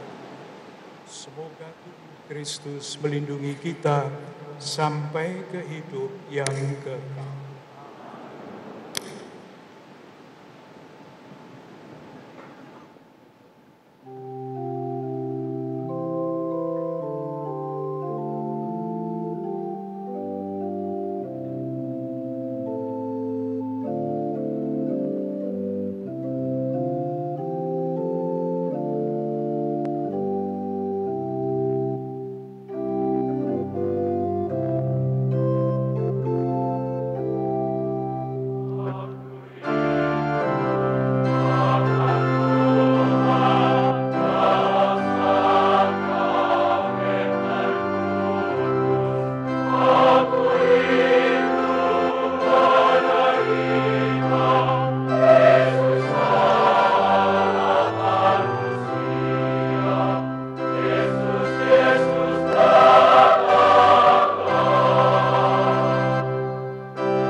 We're still witnessing the Holy Sermon presided by Pope Francis in GBK Stadium.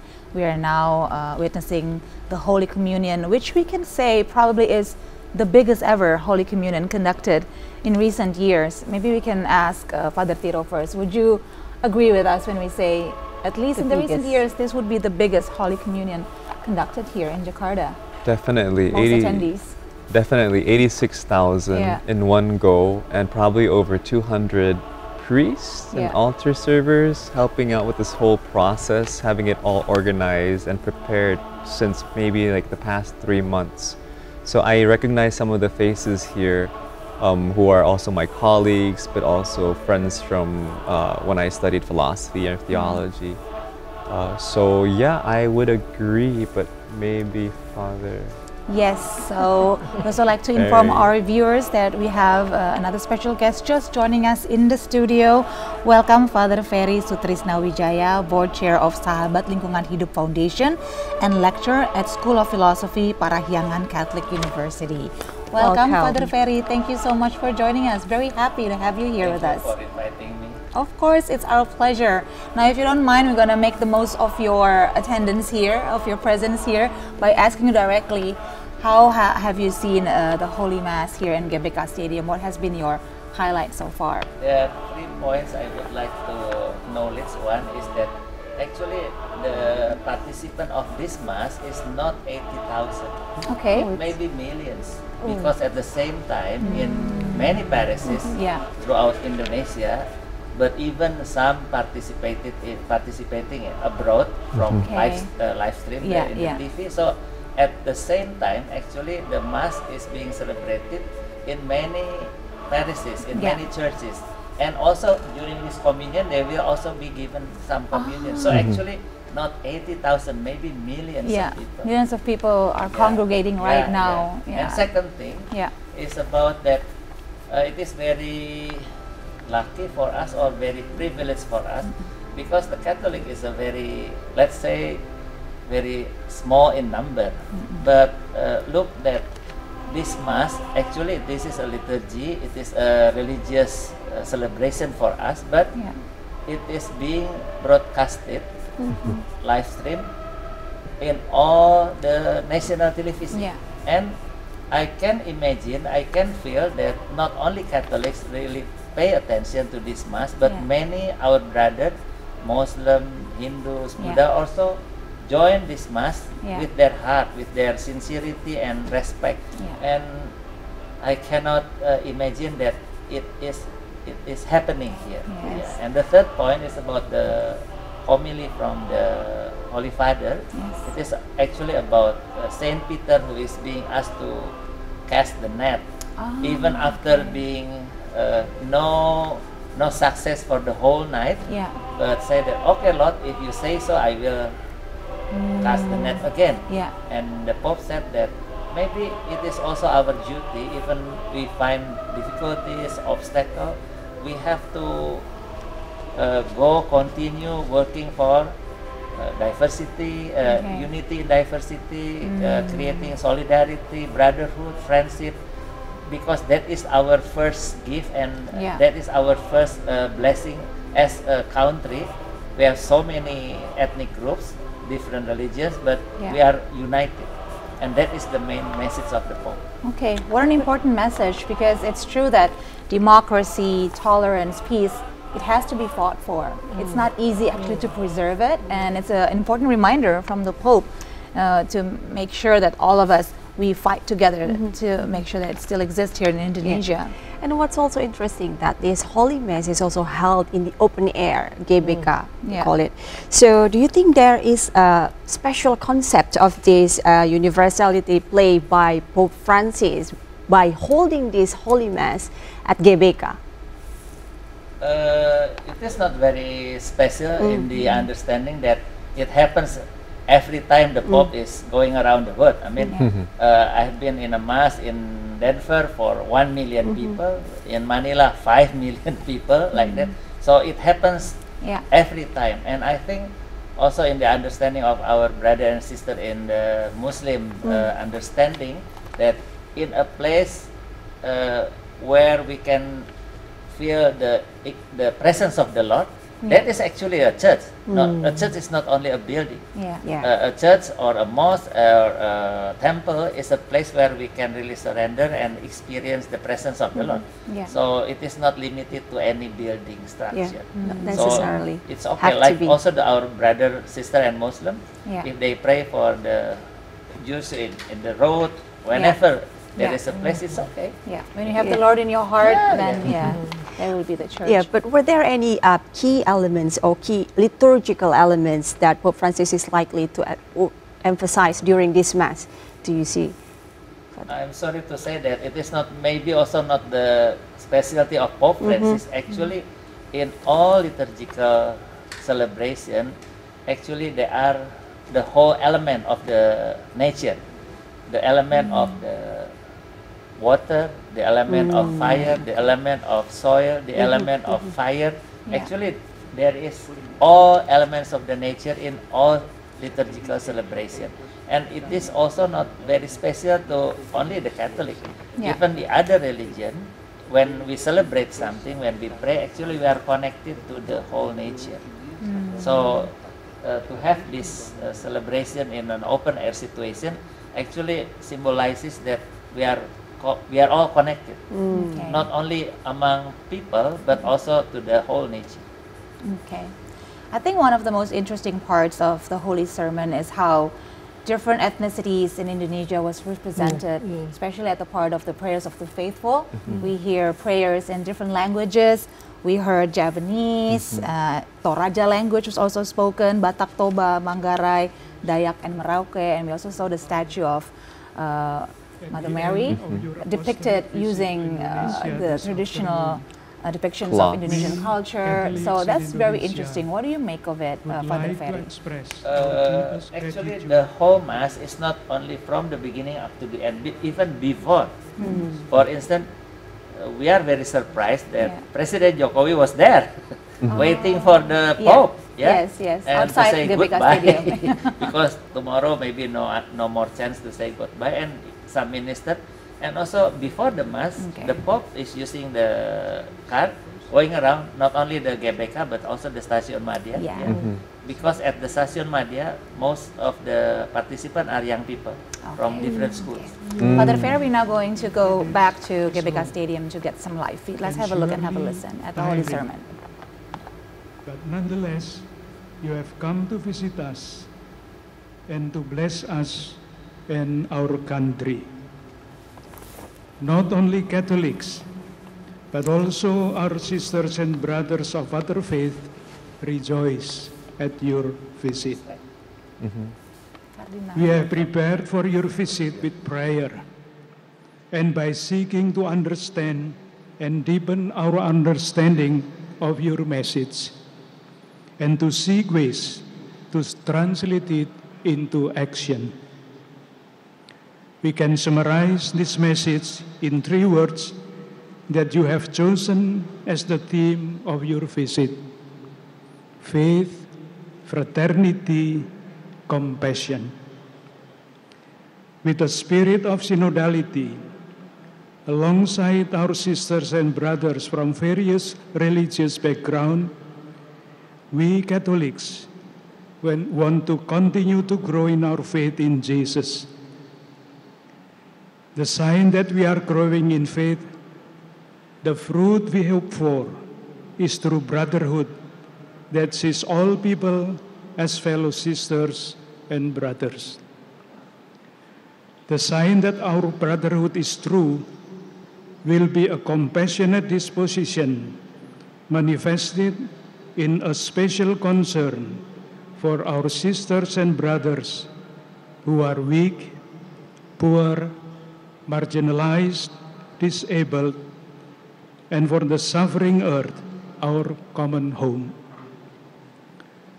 We promise that after you have departed, we will continue to grow, among other things, in faith, fraternity, and compassion, in accordance with the teachings of the Church and with your guidance, namely, responding to God's call to grow towards the perfection of love, holiness, and the fullness of Christian life. Please pray for us and bless us and our nation. May we, as pilgrims of hope, and with the support of your blessing and prayers, become ever more faithful and persevere in following Jesus, who went around doing good, for the glory of the Lord, for the good of our nation and of all humanity. In conclusion, as you have often requested, we Indonesian Catholics will always pray for you.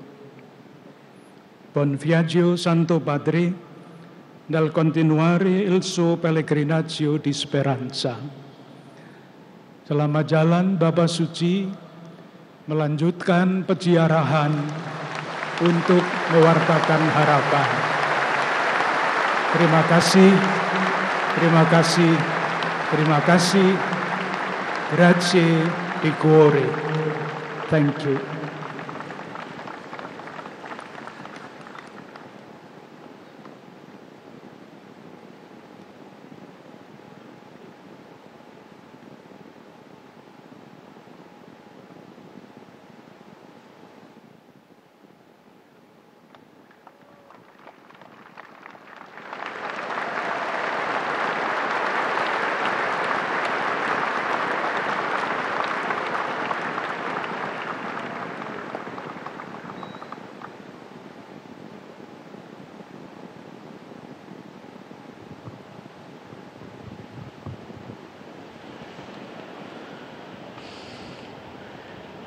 Ringrazio il Cardinale Ignazio, come pure il Presidente della Conferenza Episcopale e gli altri pastori della Chiesa in Indonesia, che insieme ai presbiteri e ai diaconi servono il popolo santo di Dio in questo grande paese.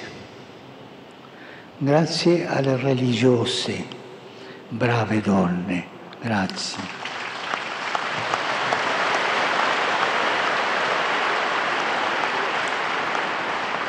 Ai religiosi e a tutti i volontari e con tanto affetto agli anziani, ai malati, ai sofferenti che hanno offerto le loro preghiere. Grazie.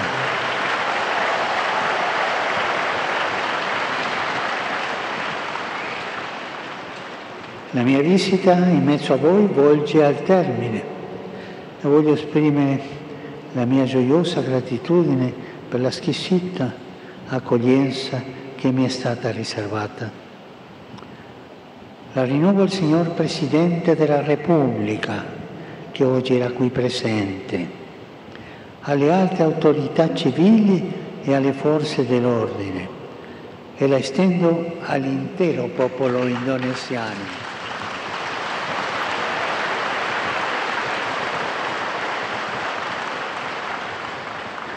Si dice che nel libro degli Atti degli Apostoli, il giorno della Pentecoste, è stato a Gerusalemme un grande chiasso e tutti facevano chiasso per predicare il Vangelo. Mi raccomando, cari fratelli e sorelle, fate chiasso, fate chiasso. Signore vi benedica. Grazie.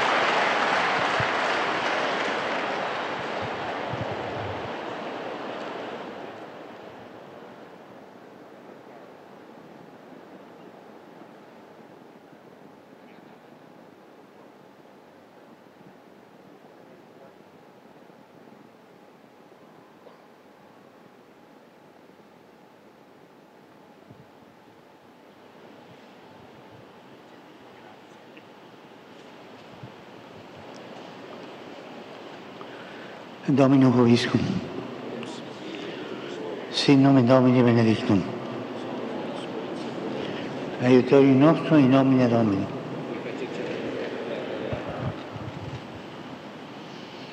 Benedicat vos, omnipotens Deus, Pater, et Filius, et Spiritus Sanctus. Amen.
Paduan suara. Tepuk tangan buat paduan suara. Luar biasa paduan suara. Para Miss Dinar. Miss Dinar baik di GBK maupun di Stadion Madia. Para lektor dan lektris.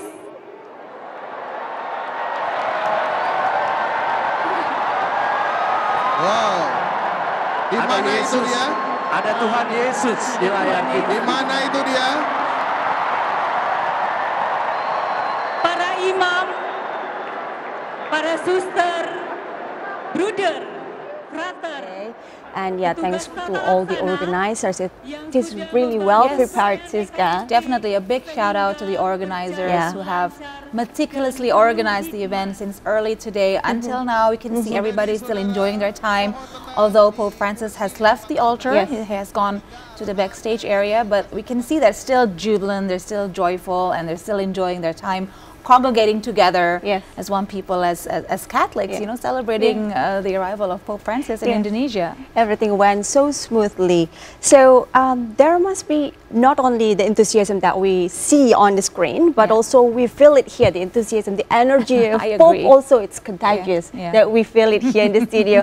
But I'd like to highlight what's been interesting for today, not only from the Holy Mass, Father Ferry, but also what we witnessed at the Istiqlal Mosque, where there was this philosophy of the tunnel of friendship. Would you like to explore more on that, please?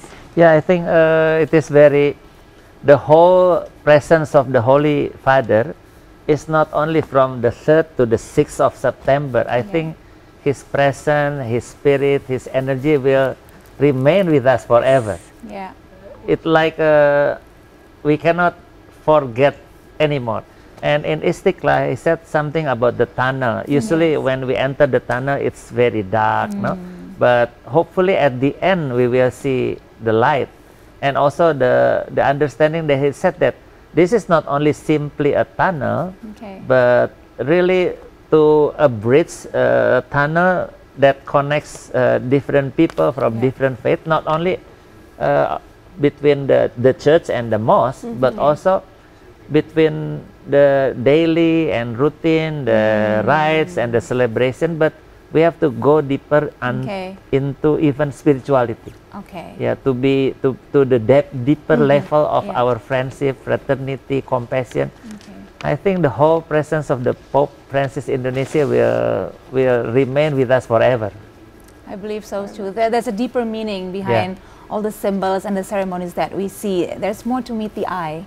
And it is not only for Catholics. Yeah. I think even, for instance, the taxi driver, the ordinary people on the road, we do not know even their names, but they are very impressed about even when the Pope opened the window and the Pope smile.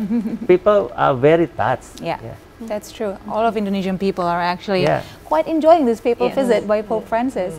Now to Prof. Effie, maybe we can also talk a little bit about from the international relations perspective, how do you think the papal visit by Pope Francis will affect Indonesia's standing in global diplomacy? I think there will be a very important message come from Pope visit, and the impact will, as Father Ferry said, will be also forever for Indonesian foreign policy, because our position in Southeast Asia and the world is quite important as a country with a majority Muslim people. But we welcome very warmly the highest leader of World Catholic Society, and people can see how he enjoy being in Indonesia and lead the religious liturgy, etc. And this will make bring a lot of what you call impression, good impression to Indonesia. As you know, Indonesia is one of country that have sometimes criticized because of what we have watched in the last several years, right? Some political identity, etc. So this is the fact that Pope Francis chose Indonesia, and also the first visit during this very long journey, can give a message about how important is Indonesia, but also kind of not telling. I don't want to use the word telling, but reminding Indonesia that but our strength, our diversity. And he also mentioned your diversity comes from God, right? Yes. So we need to maintain it, to preserve it well, not only for us but also for the sake of the world. And Indonesia can be role model for other countries that also have this kind of diversity. So this is maybe, as you see, maybe this visit is broadcast in so many media. Yes. And also the Holy See also has so many social media channels. Yes, they're very active actually in social media. So I imagine a lot of people in the world also watch this visit. So they can, it is not only good for Indonesia, but it's kind of also a responsibility for us to maintain this harmony and tolerance inside. But for abroad, for the international stand, it is also kind of acknowledgement about Indonesian role and position and the importance. Yeah. And the second thing I would like to also highlight is the role of Pope as a moral power in the world. And it's also, his visit also important for Indonesia, with what Indonesia is now voicing out, the voice of the South, the voice of the people against the big power that use their power not in a good way. So it is also kind of support for Indonesia to keep voicing out the justice in the world, the peace of the world, etc. So I think it is a very important visit from a very credible international actors. Okay. Now on a national level, maybe we can also talk a little bit about it, because we spoke earlier about subliminal statements. Sure. As a a state leader, we agree that in the world of diplomacy, every and any gesture can be interpreted as a statement. Now, in this particular moment in time in Indonesia, we are facing a new government soon, and there's also going to be the regional election coming up soon. What lessons can we learn from the papal visit so we can go forward as a nation that truly believes in pluralism and democracy and tolerance? Even though maybe he didn't mention it openly or bluntly, but from what he already stated in the mosque, in the Istiqlal this morning, and also in a lot of in his gesture during the visit about his modesty. I think we from Indonesia need to also understand the message behind it, the message about to preserve the diversity and also keep respecting each other, but also that we have a very important gift from God, which is diversity, that we need to maintain. So next government or whoever need to also maintain this diversity. So this is a very strong message also for the next government, I think, even though maybe the Holy Father didn't say it, but I think this is the kind of spiritual support for the next regime, but also kind of reminding, please take care of this very rich country that have been blessed from the God. That's right. So, Father, you really see that the message delivered by Pope Francis today, the Mass, the Holy Mass, really get the point to the Catholicism in Indonesia, or not only for Indonesia, Catholicism in Indonesia, but also for the non-Catholics in Indonesia. Yeah, my thoughts on that. I think this just reminds me of what the word Catholic means. And Catholic translates, correct me if I'm wrong, it means universal. So the message is universal. Behind the rituals, behind the elements presented, it shows peace, it shows sacrifice, it shows preferential option for the poor, for the environment. And in this Mass, I mean, as a Catholic, we can see these little, like you said, subliminal messages reminding us, to keep it simple, to keep it short, to keep it powerful. So every little thing that we do, as I would quote a saint, is a little act of love. a little act of compassion. That is from Saint Teresa Lisieux, yeah? She is the inspiration for Teresa Calcutta, who we are celebrating today, her life in the Catholic Church. So as a saint who always looks to the poor and brings light to them so that people could see and hopefully are encouraged to act with love. So yeah, it's been really powerful, and hopefully, I mean, this is from my perspective and from somebody from outside the Catholic Church. Hopefully they could also see some points and how the Mass was spoken not only in Indonesian, not only in Latin, which is the official language, but in Indonesian, and then several parts represented by the ethnic groups that has a large Catholic population, to see how belief expressed in many different languages is beautiful, and to see yourself reflected in one of the elements, you know, it feels like I am seen. I am seen, I am appreciated, and I can celebrate with everybody else. I am accepted. So hopefully these are several of the things that the viewers, the non-Catholics, but also the Catholics could also see, you know. So it's not only done in a macro stage like Professor Evie talked about in the international realm of the world right now, but even in our hearts, you know. And something so little can, if everybody does it together, could bring so much beautiful change. So, yeah.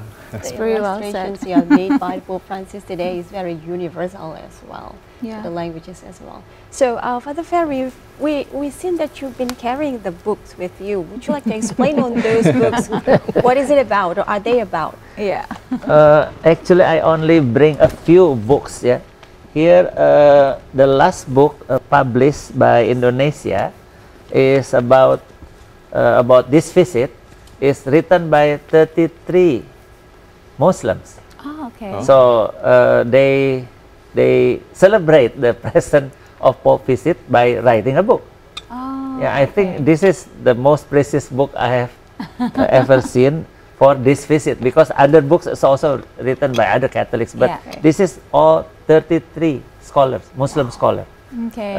Like Alisa Wahid, Gus Ulil, and both say that the presence of the Pope and also the Grand Imam from Al-Azhar, Ahmad El-Tayeb, this year, last July, these two visits really a blessing for us. And also a kind of a, they want to say a kind of a, we have a homework as a nation. To continue that fraternity, to continue, not stop doing good, to grow the compassion, and to be a living example, not only for us here in Indonesia, but for the whole world. That here, if you really listen once again, the Pope speech at the Istiqlal, he said that the most precious treasure of Indonesia is not the gold mine. He said something like that. The gold mine maybe will remind us about Papua, for instance, the natural reserve. But he said that maybe it is not that. Maybe the most precious gift and treasure of us as Indonesian is that the ability that as a very diverse nation, we are able to grow. We are able to respect one another. That is the most precious treasure given we really receive from God. And Pope said, don't lose that gift. You have to continue to grow that gift. That Bhinneka Tunggal Ika. So here I also bring the book about the document on fraternity. This is the Pope Francis, and this is the Grand Imam Al-Azhar, Ahmad El-Tayeb. This is from 5 years ago, and they both visit Indonesia this year, July and September. So it is not only a coincidence. I think this is really show that Indonesia has a call, a vocation, a responsibility for the whole world to bring peace. Yes, that's true. I think aside from that, other than the message of peace, of tolerance, of the importance of appreciating diversity, there's also the aspect of inclusion that Pope Francis also mentioned quite consistently during his papal visit. And it has been on his platform since the first time he was anointed as Pope, actually, to include those who are less fortunate, who are marginalized, and he includes these people even during the ceremonies during his papal visit in Indonesia. What do you make of that, Father Ferry? For instance, one of the most touching moment is when a teacher from Buton Island. Yes, it went viral. Yesterday at the cathedral, we all cried when he said that this is my first time to be in a cathedral. To be in a cathedral. This is my first time. And we really touched that the Pope does not only visit us Catholic, but really he is a kind of a father and a mother at the same time. He is our parents, and he really want to listen, to understand, but also to encourage us that continue, go on, do not stop. Being a brother and sister for all, fraternity, compassion, everything. I think the message is at the same time very powerful, but very in a tender, gentle, very loving way. Caring way. Not patronizing. Everybody will be touched.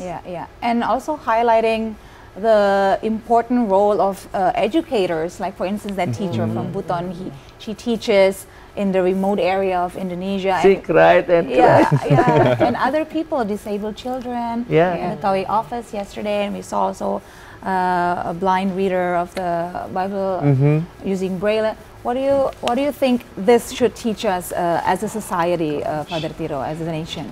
It's such a strong visual of what inclusion is. And to have a person who is usually shunned from society, who is not seen as a complete human being, not by choice, because, you know, none of us chose to be born in whatever way. Right?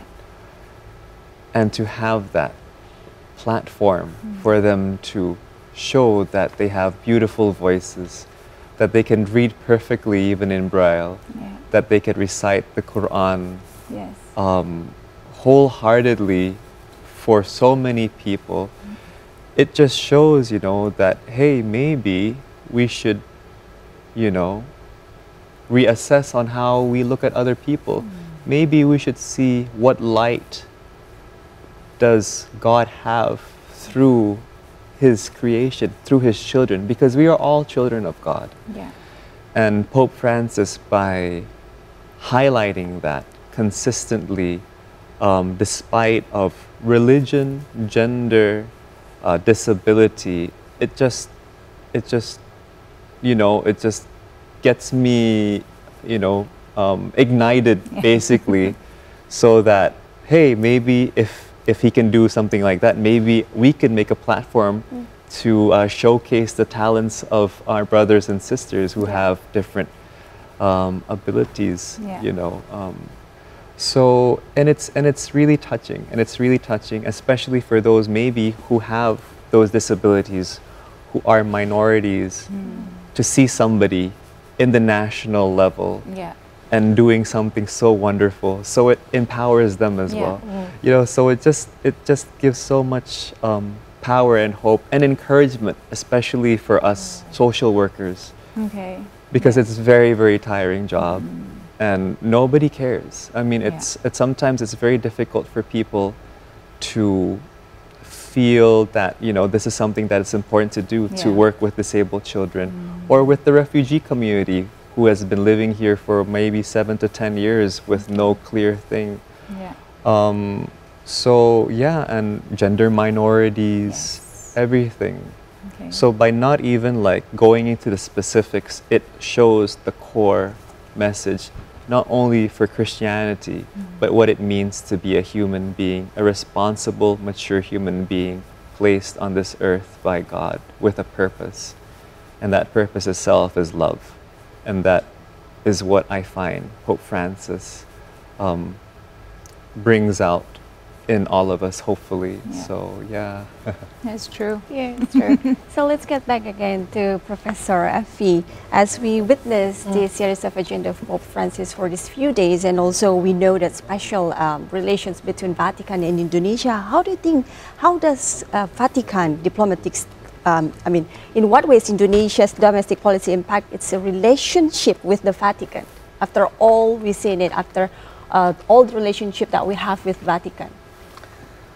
I think Indonesia relation with Vatican is very important, and this visit by the Holy Father really proved that how we need also partners with Vatican, not because of international political reason, but more on the moral reason and what you call ethic in international relation to help cure the world.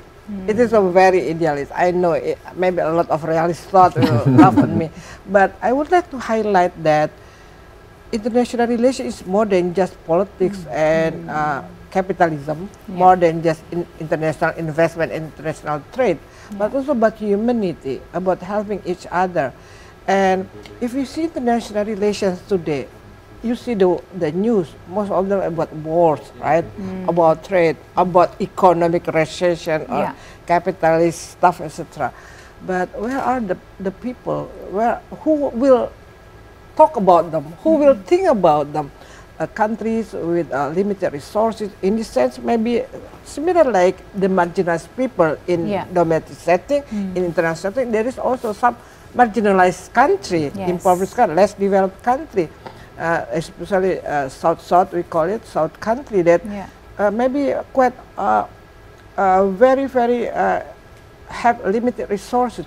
Whereas we also see a lot of rich country, G7 for example, have a lot of resources, but they spend those resources on the weapons.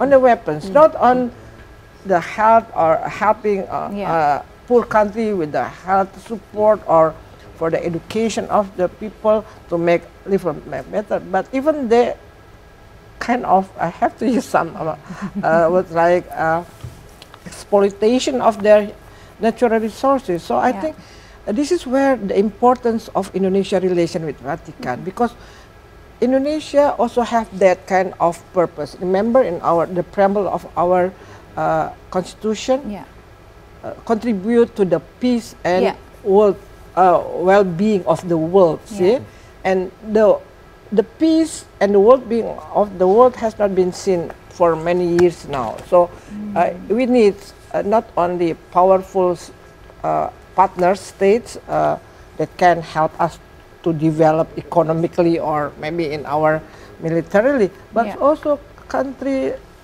Vatican that have also moral power that can help remind the big powers that the world is not only about powers but also about peace and love and prosperity for all people. So the inclusivity that you mentioned earlier is not only at national level but also for international level, and this is what should make the world better in the future.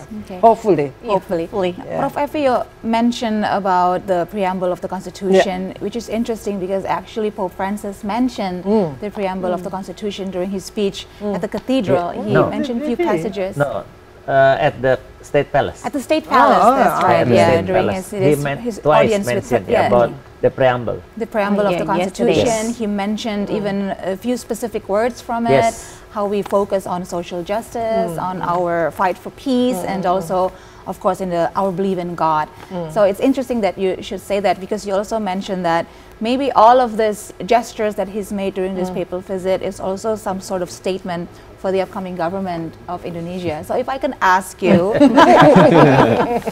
if the new government can learn anything from the examples of Pope Francis in formulating their foreign policy with everything that is going on right now in the geopolitical landscape, with all the conflicts and all the dynamics, how do you think the new government should position themselves in the global stage so we can truly be actors of peace and truly global powers?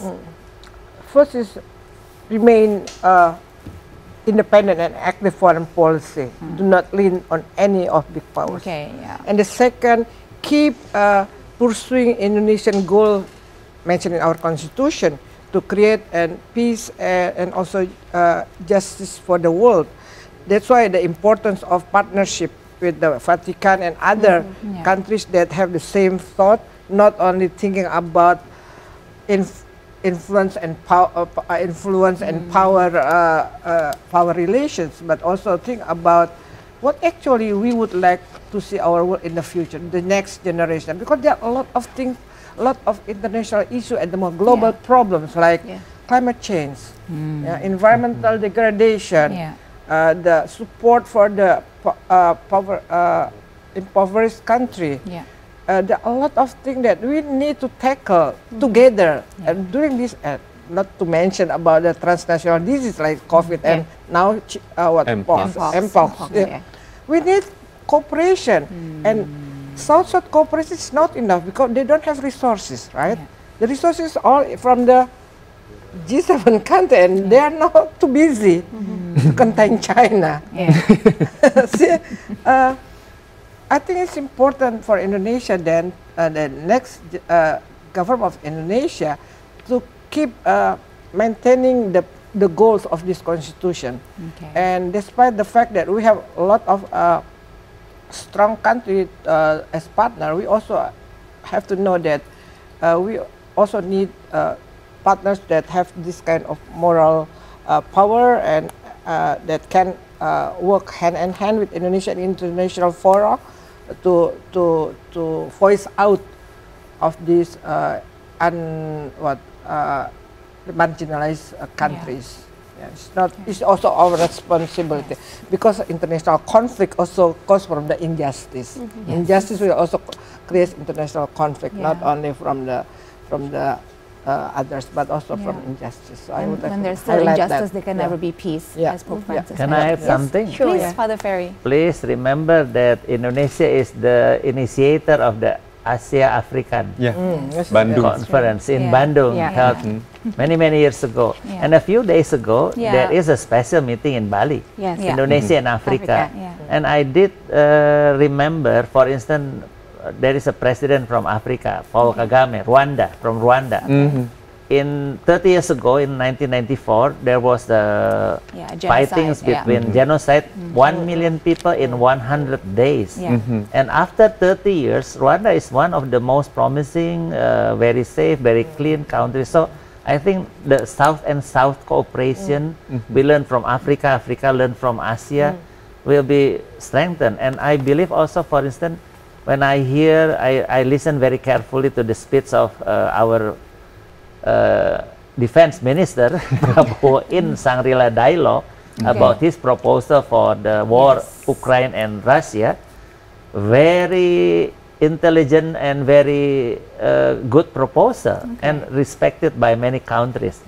And if I understand, I really try to read from Prabowo books and etc. He said that I am a man of peace. So I believe that in the future, that foreign diplomacy and foreign relationship will be better. Surely we still have lots of questions to ask, but now I think let's take a look at the next package that we have.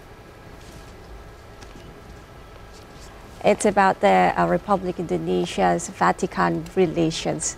So Pope Francis is currently in Jakarta, Indonesia as the first leg in his Asia-Oceania tour, which also includes Papua New Guinea, Timor-Leste and Singapore. The visit is expected to strengthen message of religious tolerance, one of the main priorities of the diplomatic relations between Indonesia and Vatican.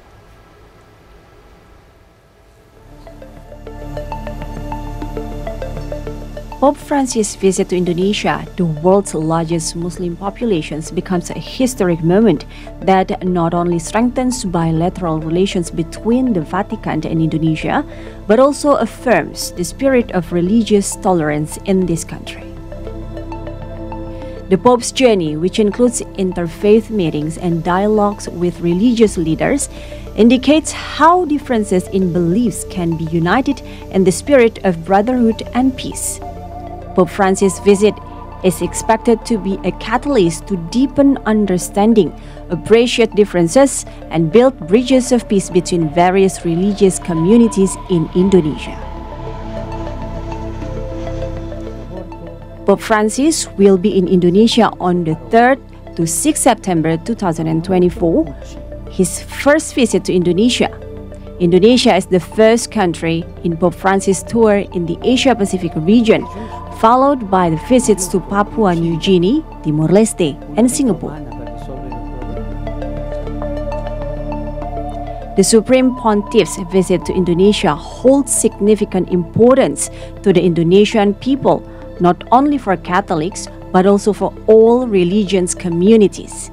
The visit is also expected to strengthen the message of tolerance, unity, and world peace. The Pope arrived in Indonesia on September 3, 2024. On September 4th, President Joko Widodo will welcome the Pope at the Merdeka Palace.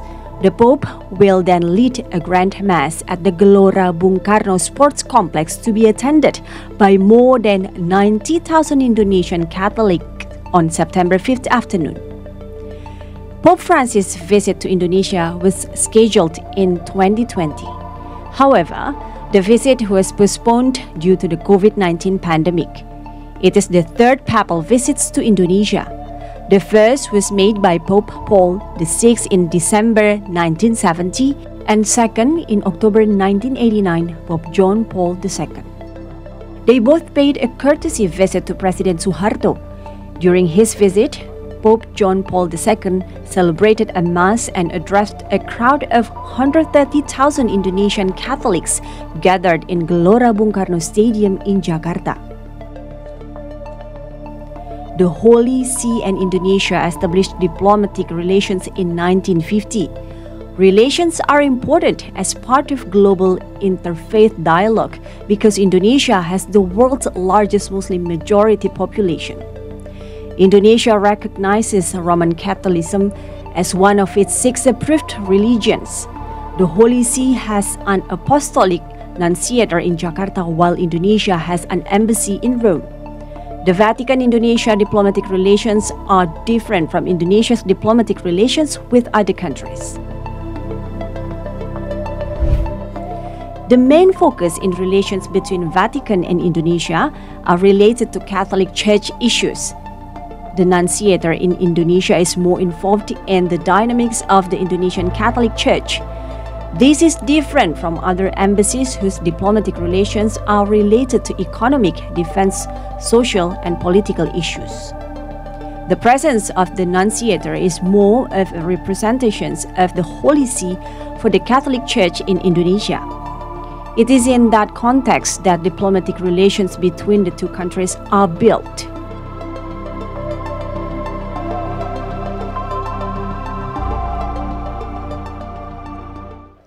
And now to know more about the Pope, here is a brief background about the Catholic Church leader. Let's have a look.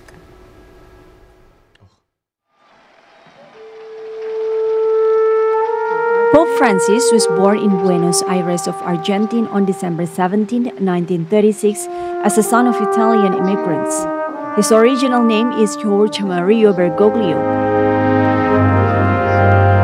His father, Mario, was an accountant, and his mother, Regina Sefori, was a committed housewife dedicated to raising their 5 children.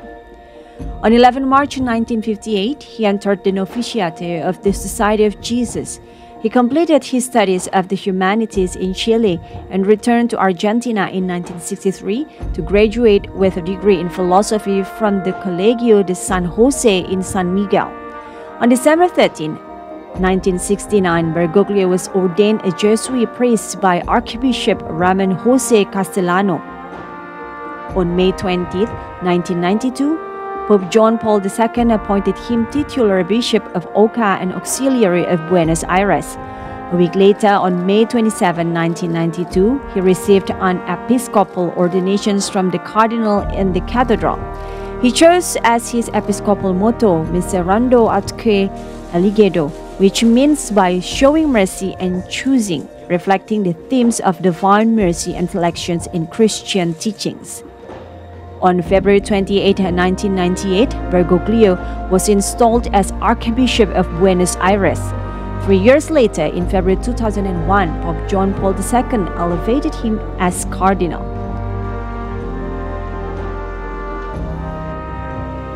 Following the resignations of Pope Benedict XVI in late February 2013, a papal conclave elected Bergoglio as his successor in March that year. He chose Francis as his papal name in honor of Saint Francis of Assisi. Although he was the first Pope Francis and was widely referred to as Francis I, he declined to use the Roman numeral 1 to indicate that he was the first to use his papal name. The first Pope from the Western Hemisphere, the first from South American, and the first from the Jesuit order, Francis has brought many reforms to the Church and reputations for humility. The Pope is credited with having a less formal approach to the papacy than his predecessors. For instance, choosing to reside in the Domus Sancti Marthae guest house rather than in the papal apartments of the apostolic palace used by previous popes.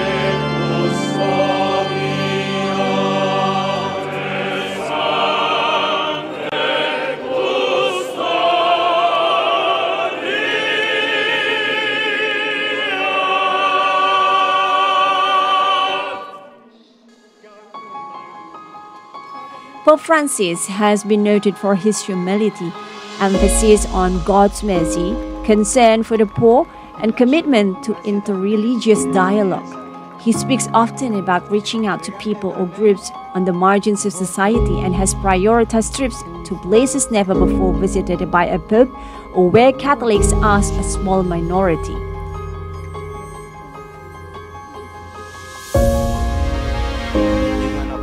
Jakarta Archbishop Cardinal Ignatius Suharyo mentions that Pope Francis is also known to introduce spiritual transformation since his elections.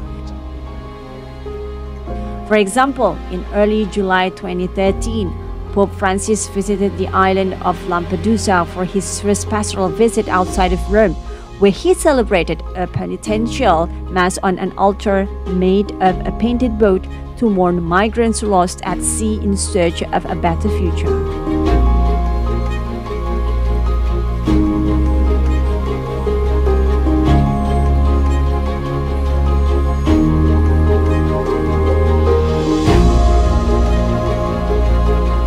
It's also interesting to notice that Pope has so far preferred to wear basic black shoes in pontifical mass rather than the symbolic red slippers. The shoes have become one of the small symbols of his style.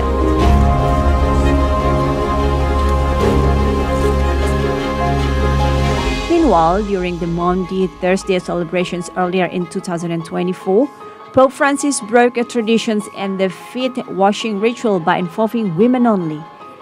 Since his elections, the Pope has taken this ceremony out of Vatican territory and celebrated by washing the feet of prisoners, refugees, and the disabled.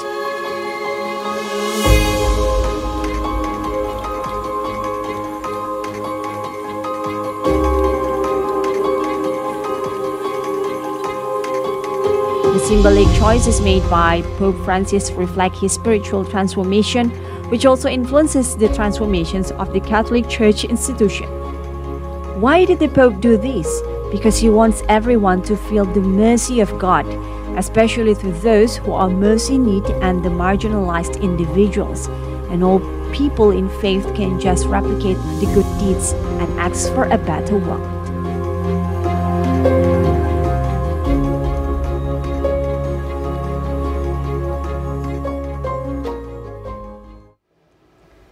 Vatican City, a landlocked city-state surrounded by Rome, Italy, is the headquarters of the Roman Catholic Church, home to Pope and a trove of iconic art and architecture. Following is a brief profile of the country.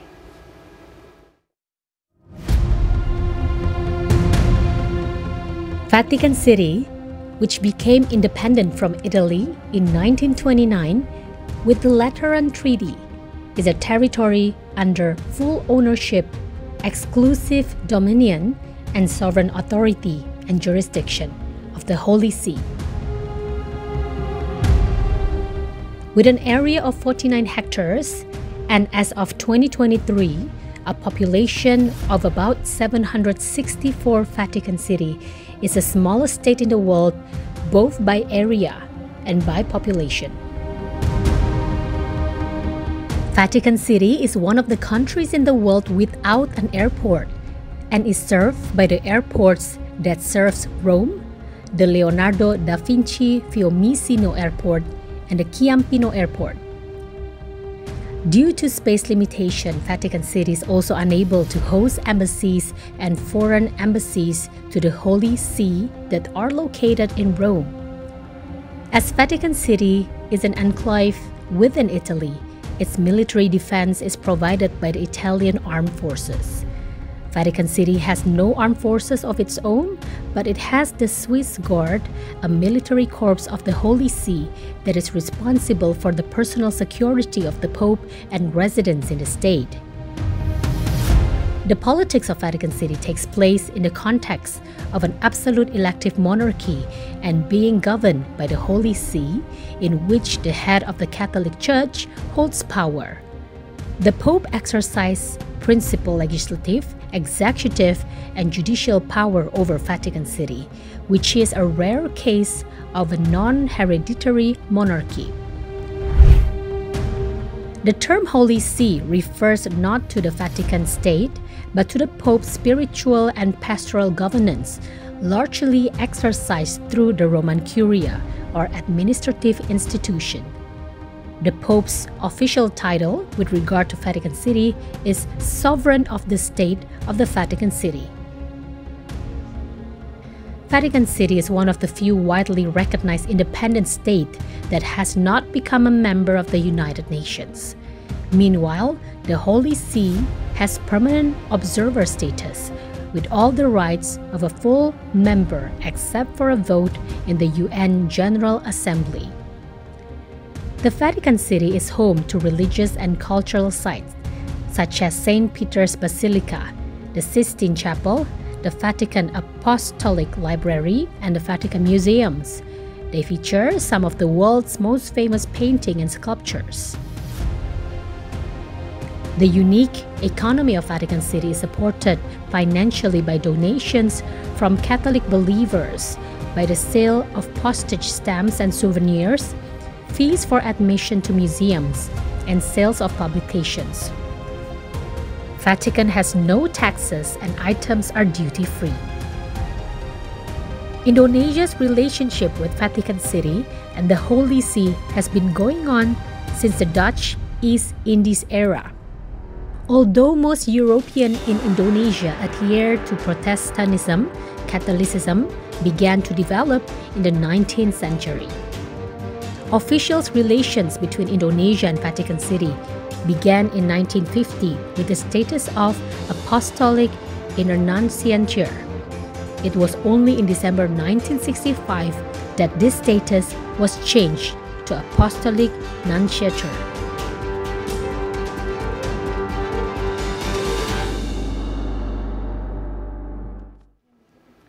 From Vatican City, we now go to West Java, Indonesia, specifically in Cigugur, which is known for its religious harmony, where Catholicism, Islam, and indigenous spiritual practices coexist peacefully, reflecting the community's commitment to diversity and mutual respect. The arrival of Catholicism in Cigugur, West Java, played a significant role in shaping the religious diversity of the region. Here's the full story.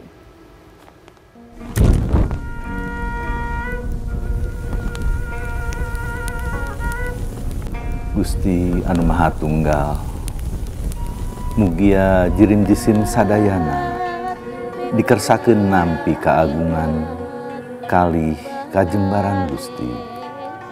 Mugia jirim jisim sadayana walagri sakulawargi waluya saeusi nagri.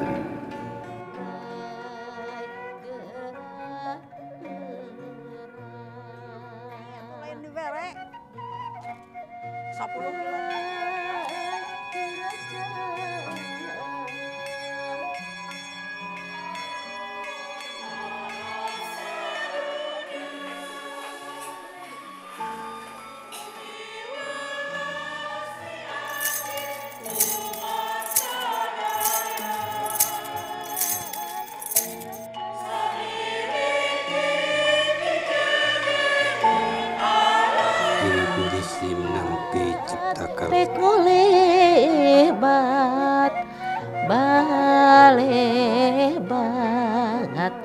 kebat ngaliwat gerak baca uga dina warugai geracang. The sun ray breaks through the clouds in the Chikukur village, a rural area which is rich in beauty and diversity. Located at the foot of Mount Chirmai, the village boasts stunning and lush green landscapes. The cool air complements the greenery in this place.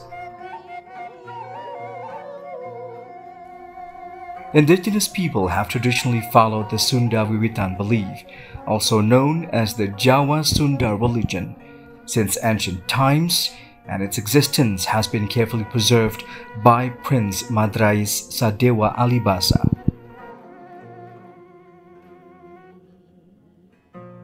Tidak terlepas keberadaan masyarakat Sunda Wiwitan itu dari adanya ketokohan Pangeran Sadewa Madrais Alibasa Kusumawijaningrat. Beliau yang pertama merintis di wilayah Ciugur untuk lebih menanamkan rasa kesadaran kebangsaan, rasa persatuan, rasa kesatuan di berbagai kelompok masyarakat yang ada di wilayah Kuningan khususnya, umumnya di Jawa Barat.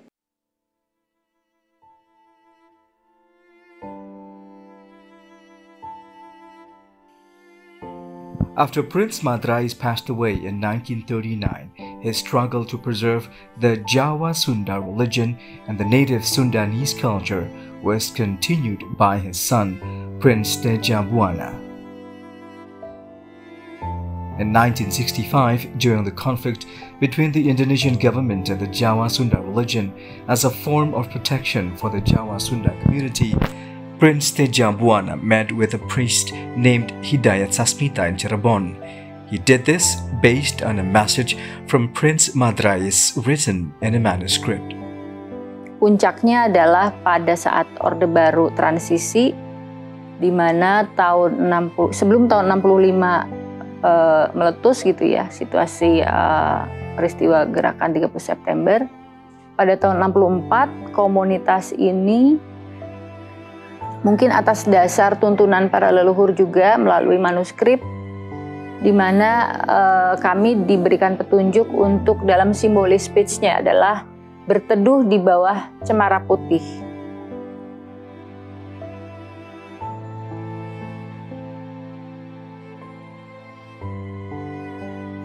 Banyak simbolis-simbolis yang disampaikan oleh Pangeran Teja Buana. Ketika kita berlindung di bawah pohon cemara putih, kan pakaian kita ini basah kuyup nih, kehujanan, kena badai angin, ya otomatis pakaian kita itu perlu dijemur, Di mana dijemurnya?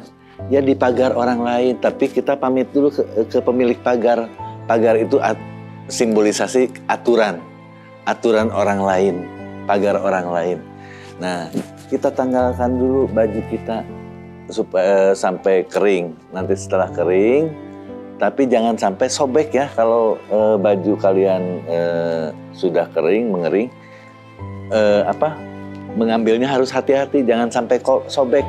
Barangkali ada paku di pagar orang lain tuh, barangkali ada duri gitu di pagar orang lain. Wah, pokoknya mah simbolnya cukup ini aja.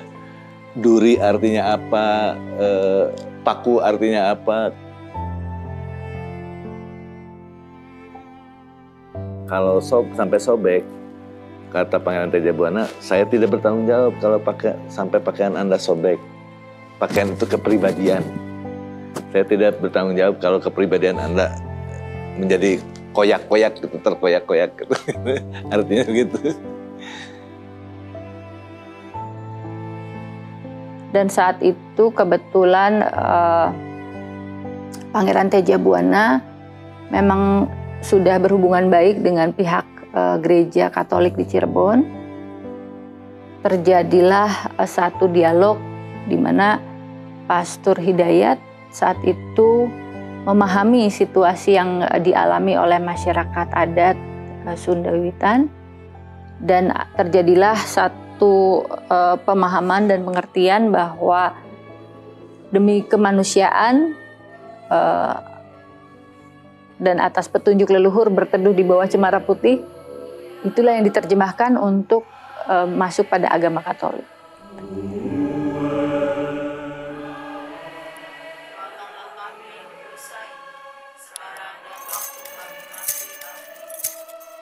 Nggak tahu bagaimana, pokoknya ya udah dipersilahkan, tetapi tidak otomatis diterima penuh menjadi umat Katolik. Karena memang untuk menjadi Katolik itu prosesnya agak panjang.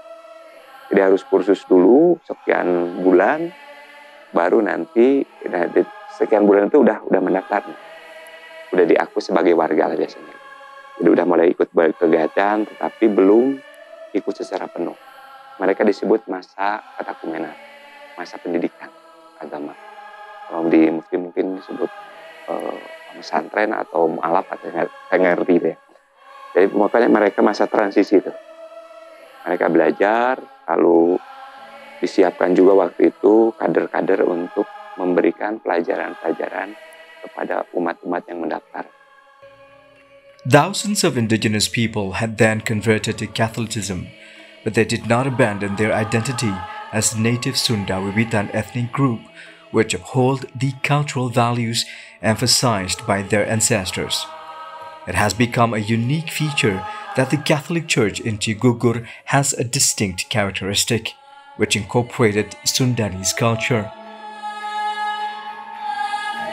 Pada dasarnya gereja itu menghormati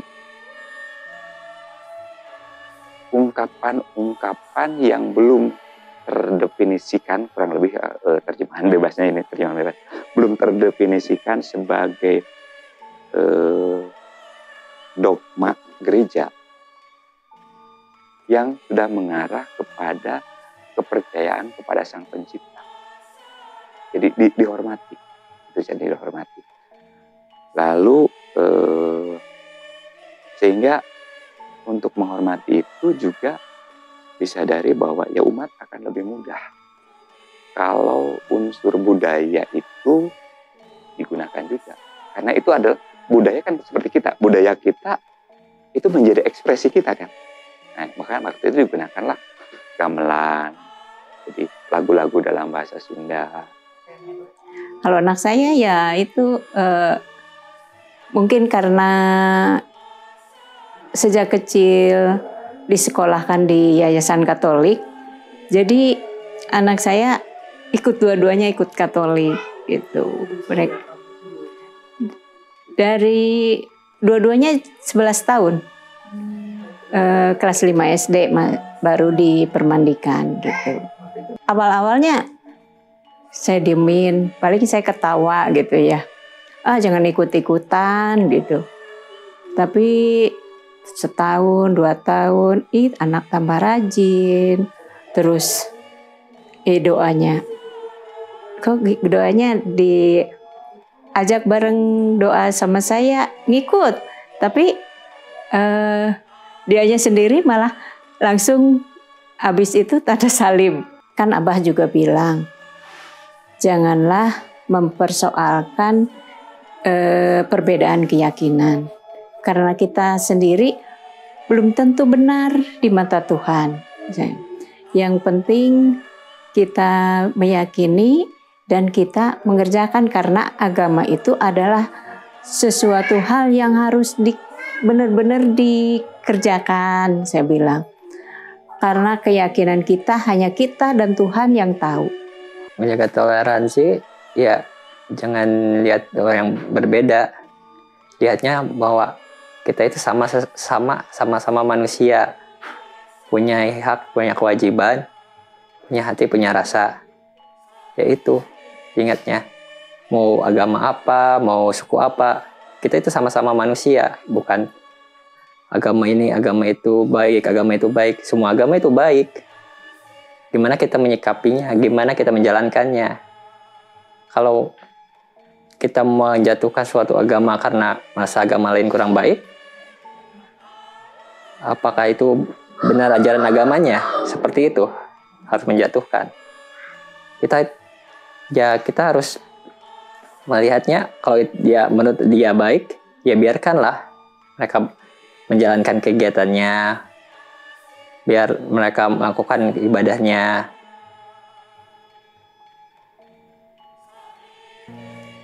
The unity between religion and culture has created a beautiful shape in Cigugur village. This has become the strength among different religious communities, allowing them to live together in harmony. There is no hatred, but only love and desire to protect one another, which can be seen from their eyes.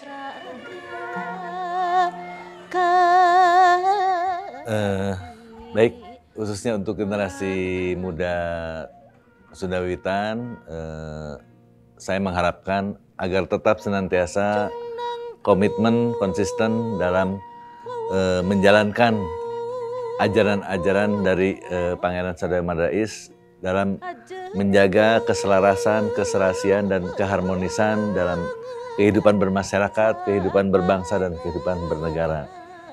Agar kita senantiasa bisa saling hidup berdampingan secara damai.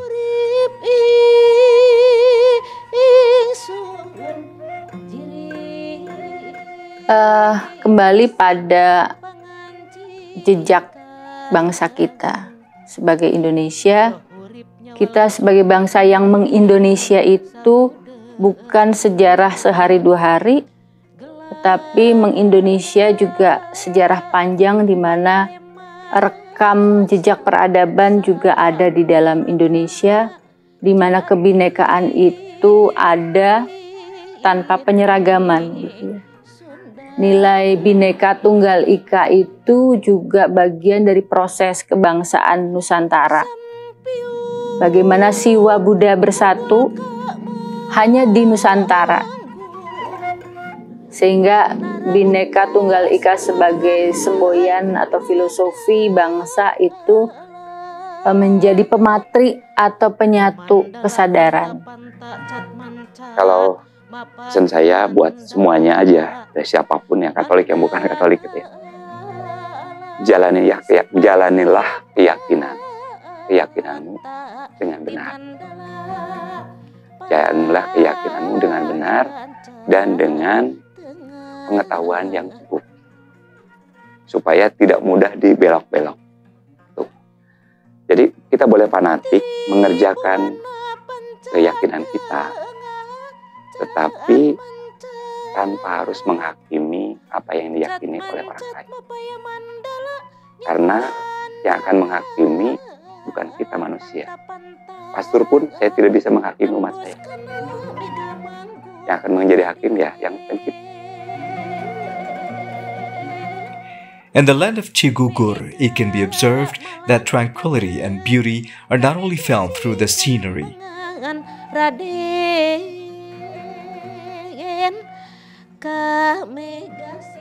Tolerance is the key factor which allows religion and culture to live side by side beautifully. Embodying the philosophy of Bhinneka Tunggal Ika, or unity in diversity.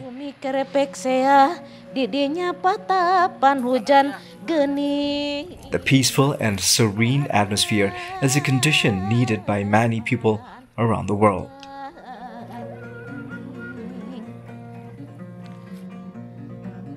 Laju nyempiung ke manggung, jog anjog ka bumi berem, bumi hidung, bumi hejo. What a fascinating watch about a region in West Java, Indonesia, in Cigugur area, where different religions have coexisted peacefully with one another. I would say this is actually a microcosm of Indonesia that shows peace and tolerance in Indonesia have actually existed for such a long time. And again, we see it today right here during the papal visit by Pope Francis. Indeed, yes, Siska. And also the first Catholic also was in Cigugur, West Java, right? Yes, very interesting to learn that.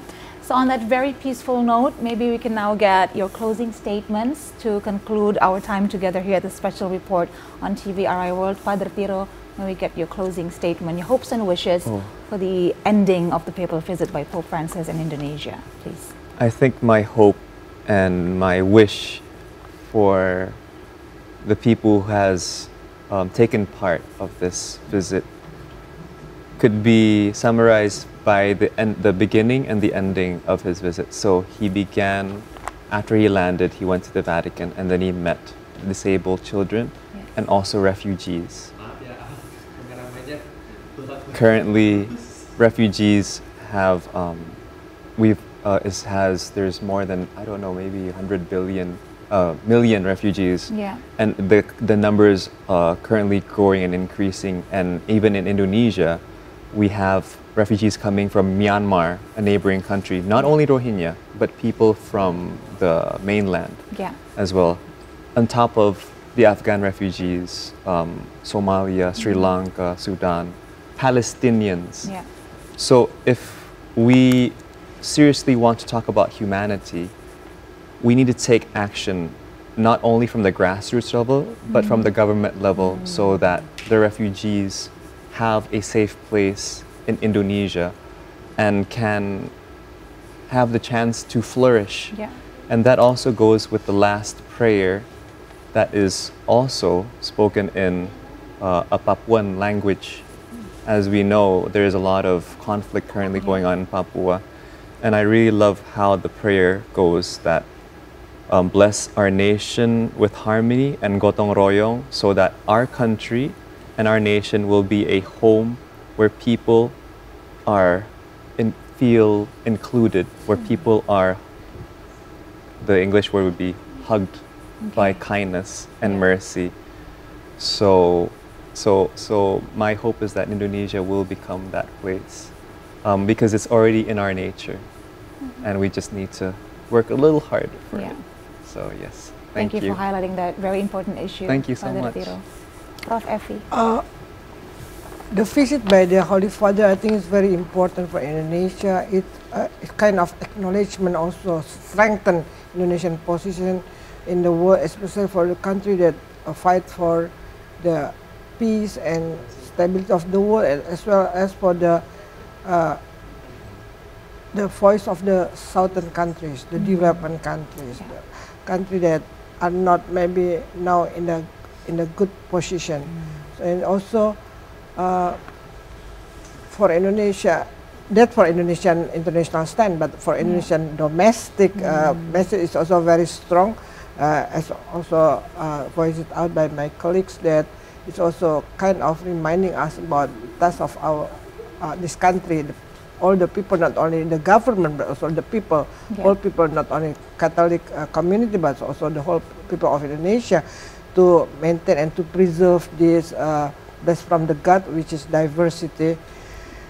But I also have a hope and wish the Pope will keep good shape and good health, and enjoy also the visit to other 3 countries, and hopefully all will goes well.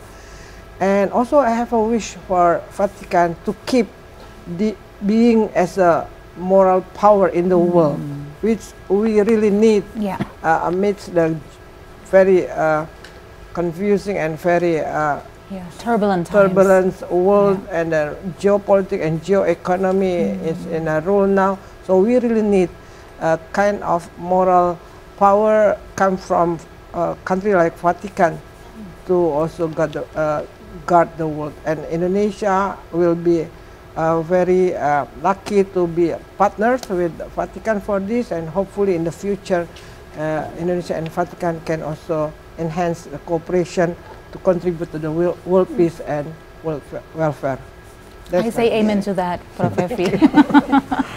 Father Ferry, please, your closing statement. I think the Indonesian, all of us, not only the Catholic, will never forget this visit. And the strongest message is about that we have a very most precious treasure, that is unity in diversity, Bhinneka Tunggal Ika, and we have to work together for peace. So if I may say, tonight I'm wearing Papuan batik and also noken from Papua. We noticed. Please also not only talking about the refugees in other countries, but we have also refugees even here in Indonesia. We have also some problems. So please pray and work together for the peace also in Papua. I hope that the Pope will mention something when he visited the other East Papua New Guinea. Hopefully, it is our homework. Yeah. Very beautiful indeed. Thank you for all the messages. Thank you for all the highlights for today's special report. So once again, we would like to thank our guest speakers today. In our studio, Professor Evi Fitriani, Professor of International Relations, University of Indonesia. Thank you for having me. Father Ferry Sutrisna Wijaya, Board Chair of Sahabat Lingkungan Hidup Foundation, lecturer at School of Philosophy, Parahyangan Catholic University, as well as we have Father Tiro Supit Dainui, Student Affairs, Michael College, Solo. And previously, we also had Halili Hassan, Executive Director of Setara Institute. So thank you very much for watching our special report. Hopefully the message that the Pope carried will always remain in us, as it is also actually depicted in our philosophy, Bhinneka Tunggal Ika. That's true. We hope that our continuous live coverage of the papal visit in Indonesia have somewhat renewed your faith. Not just your faith in your religious beliefs if you're Catholics, but also your faith in humanity for all of us in Indonesia. We also hope that in showing the joy and enthusiasm of the Indonesian people, we can reignite our sense of friendship and fraternity, our tolerance as Indonesians to one another, and ultimately it can uphold the everlasting peace right here in Indonesia. I'm Siska Becker. And I'm Stephanie Silitonga. Thanks once again for watching and have a good night. Thank you, everyone.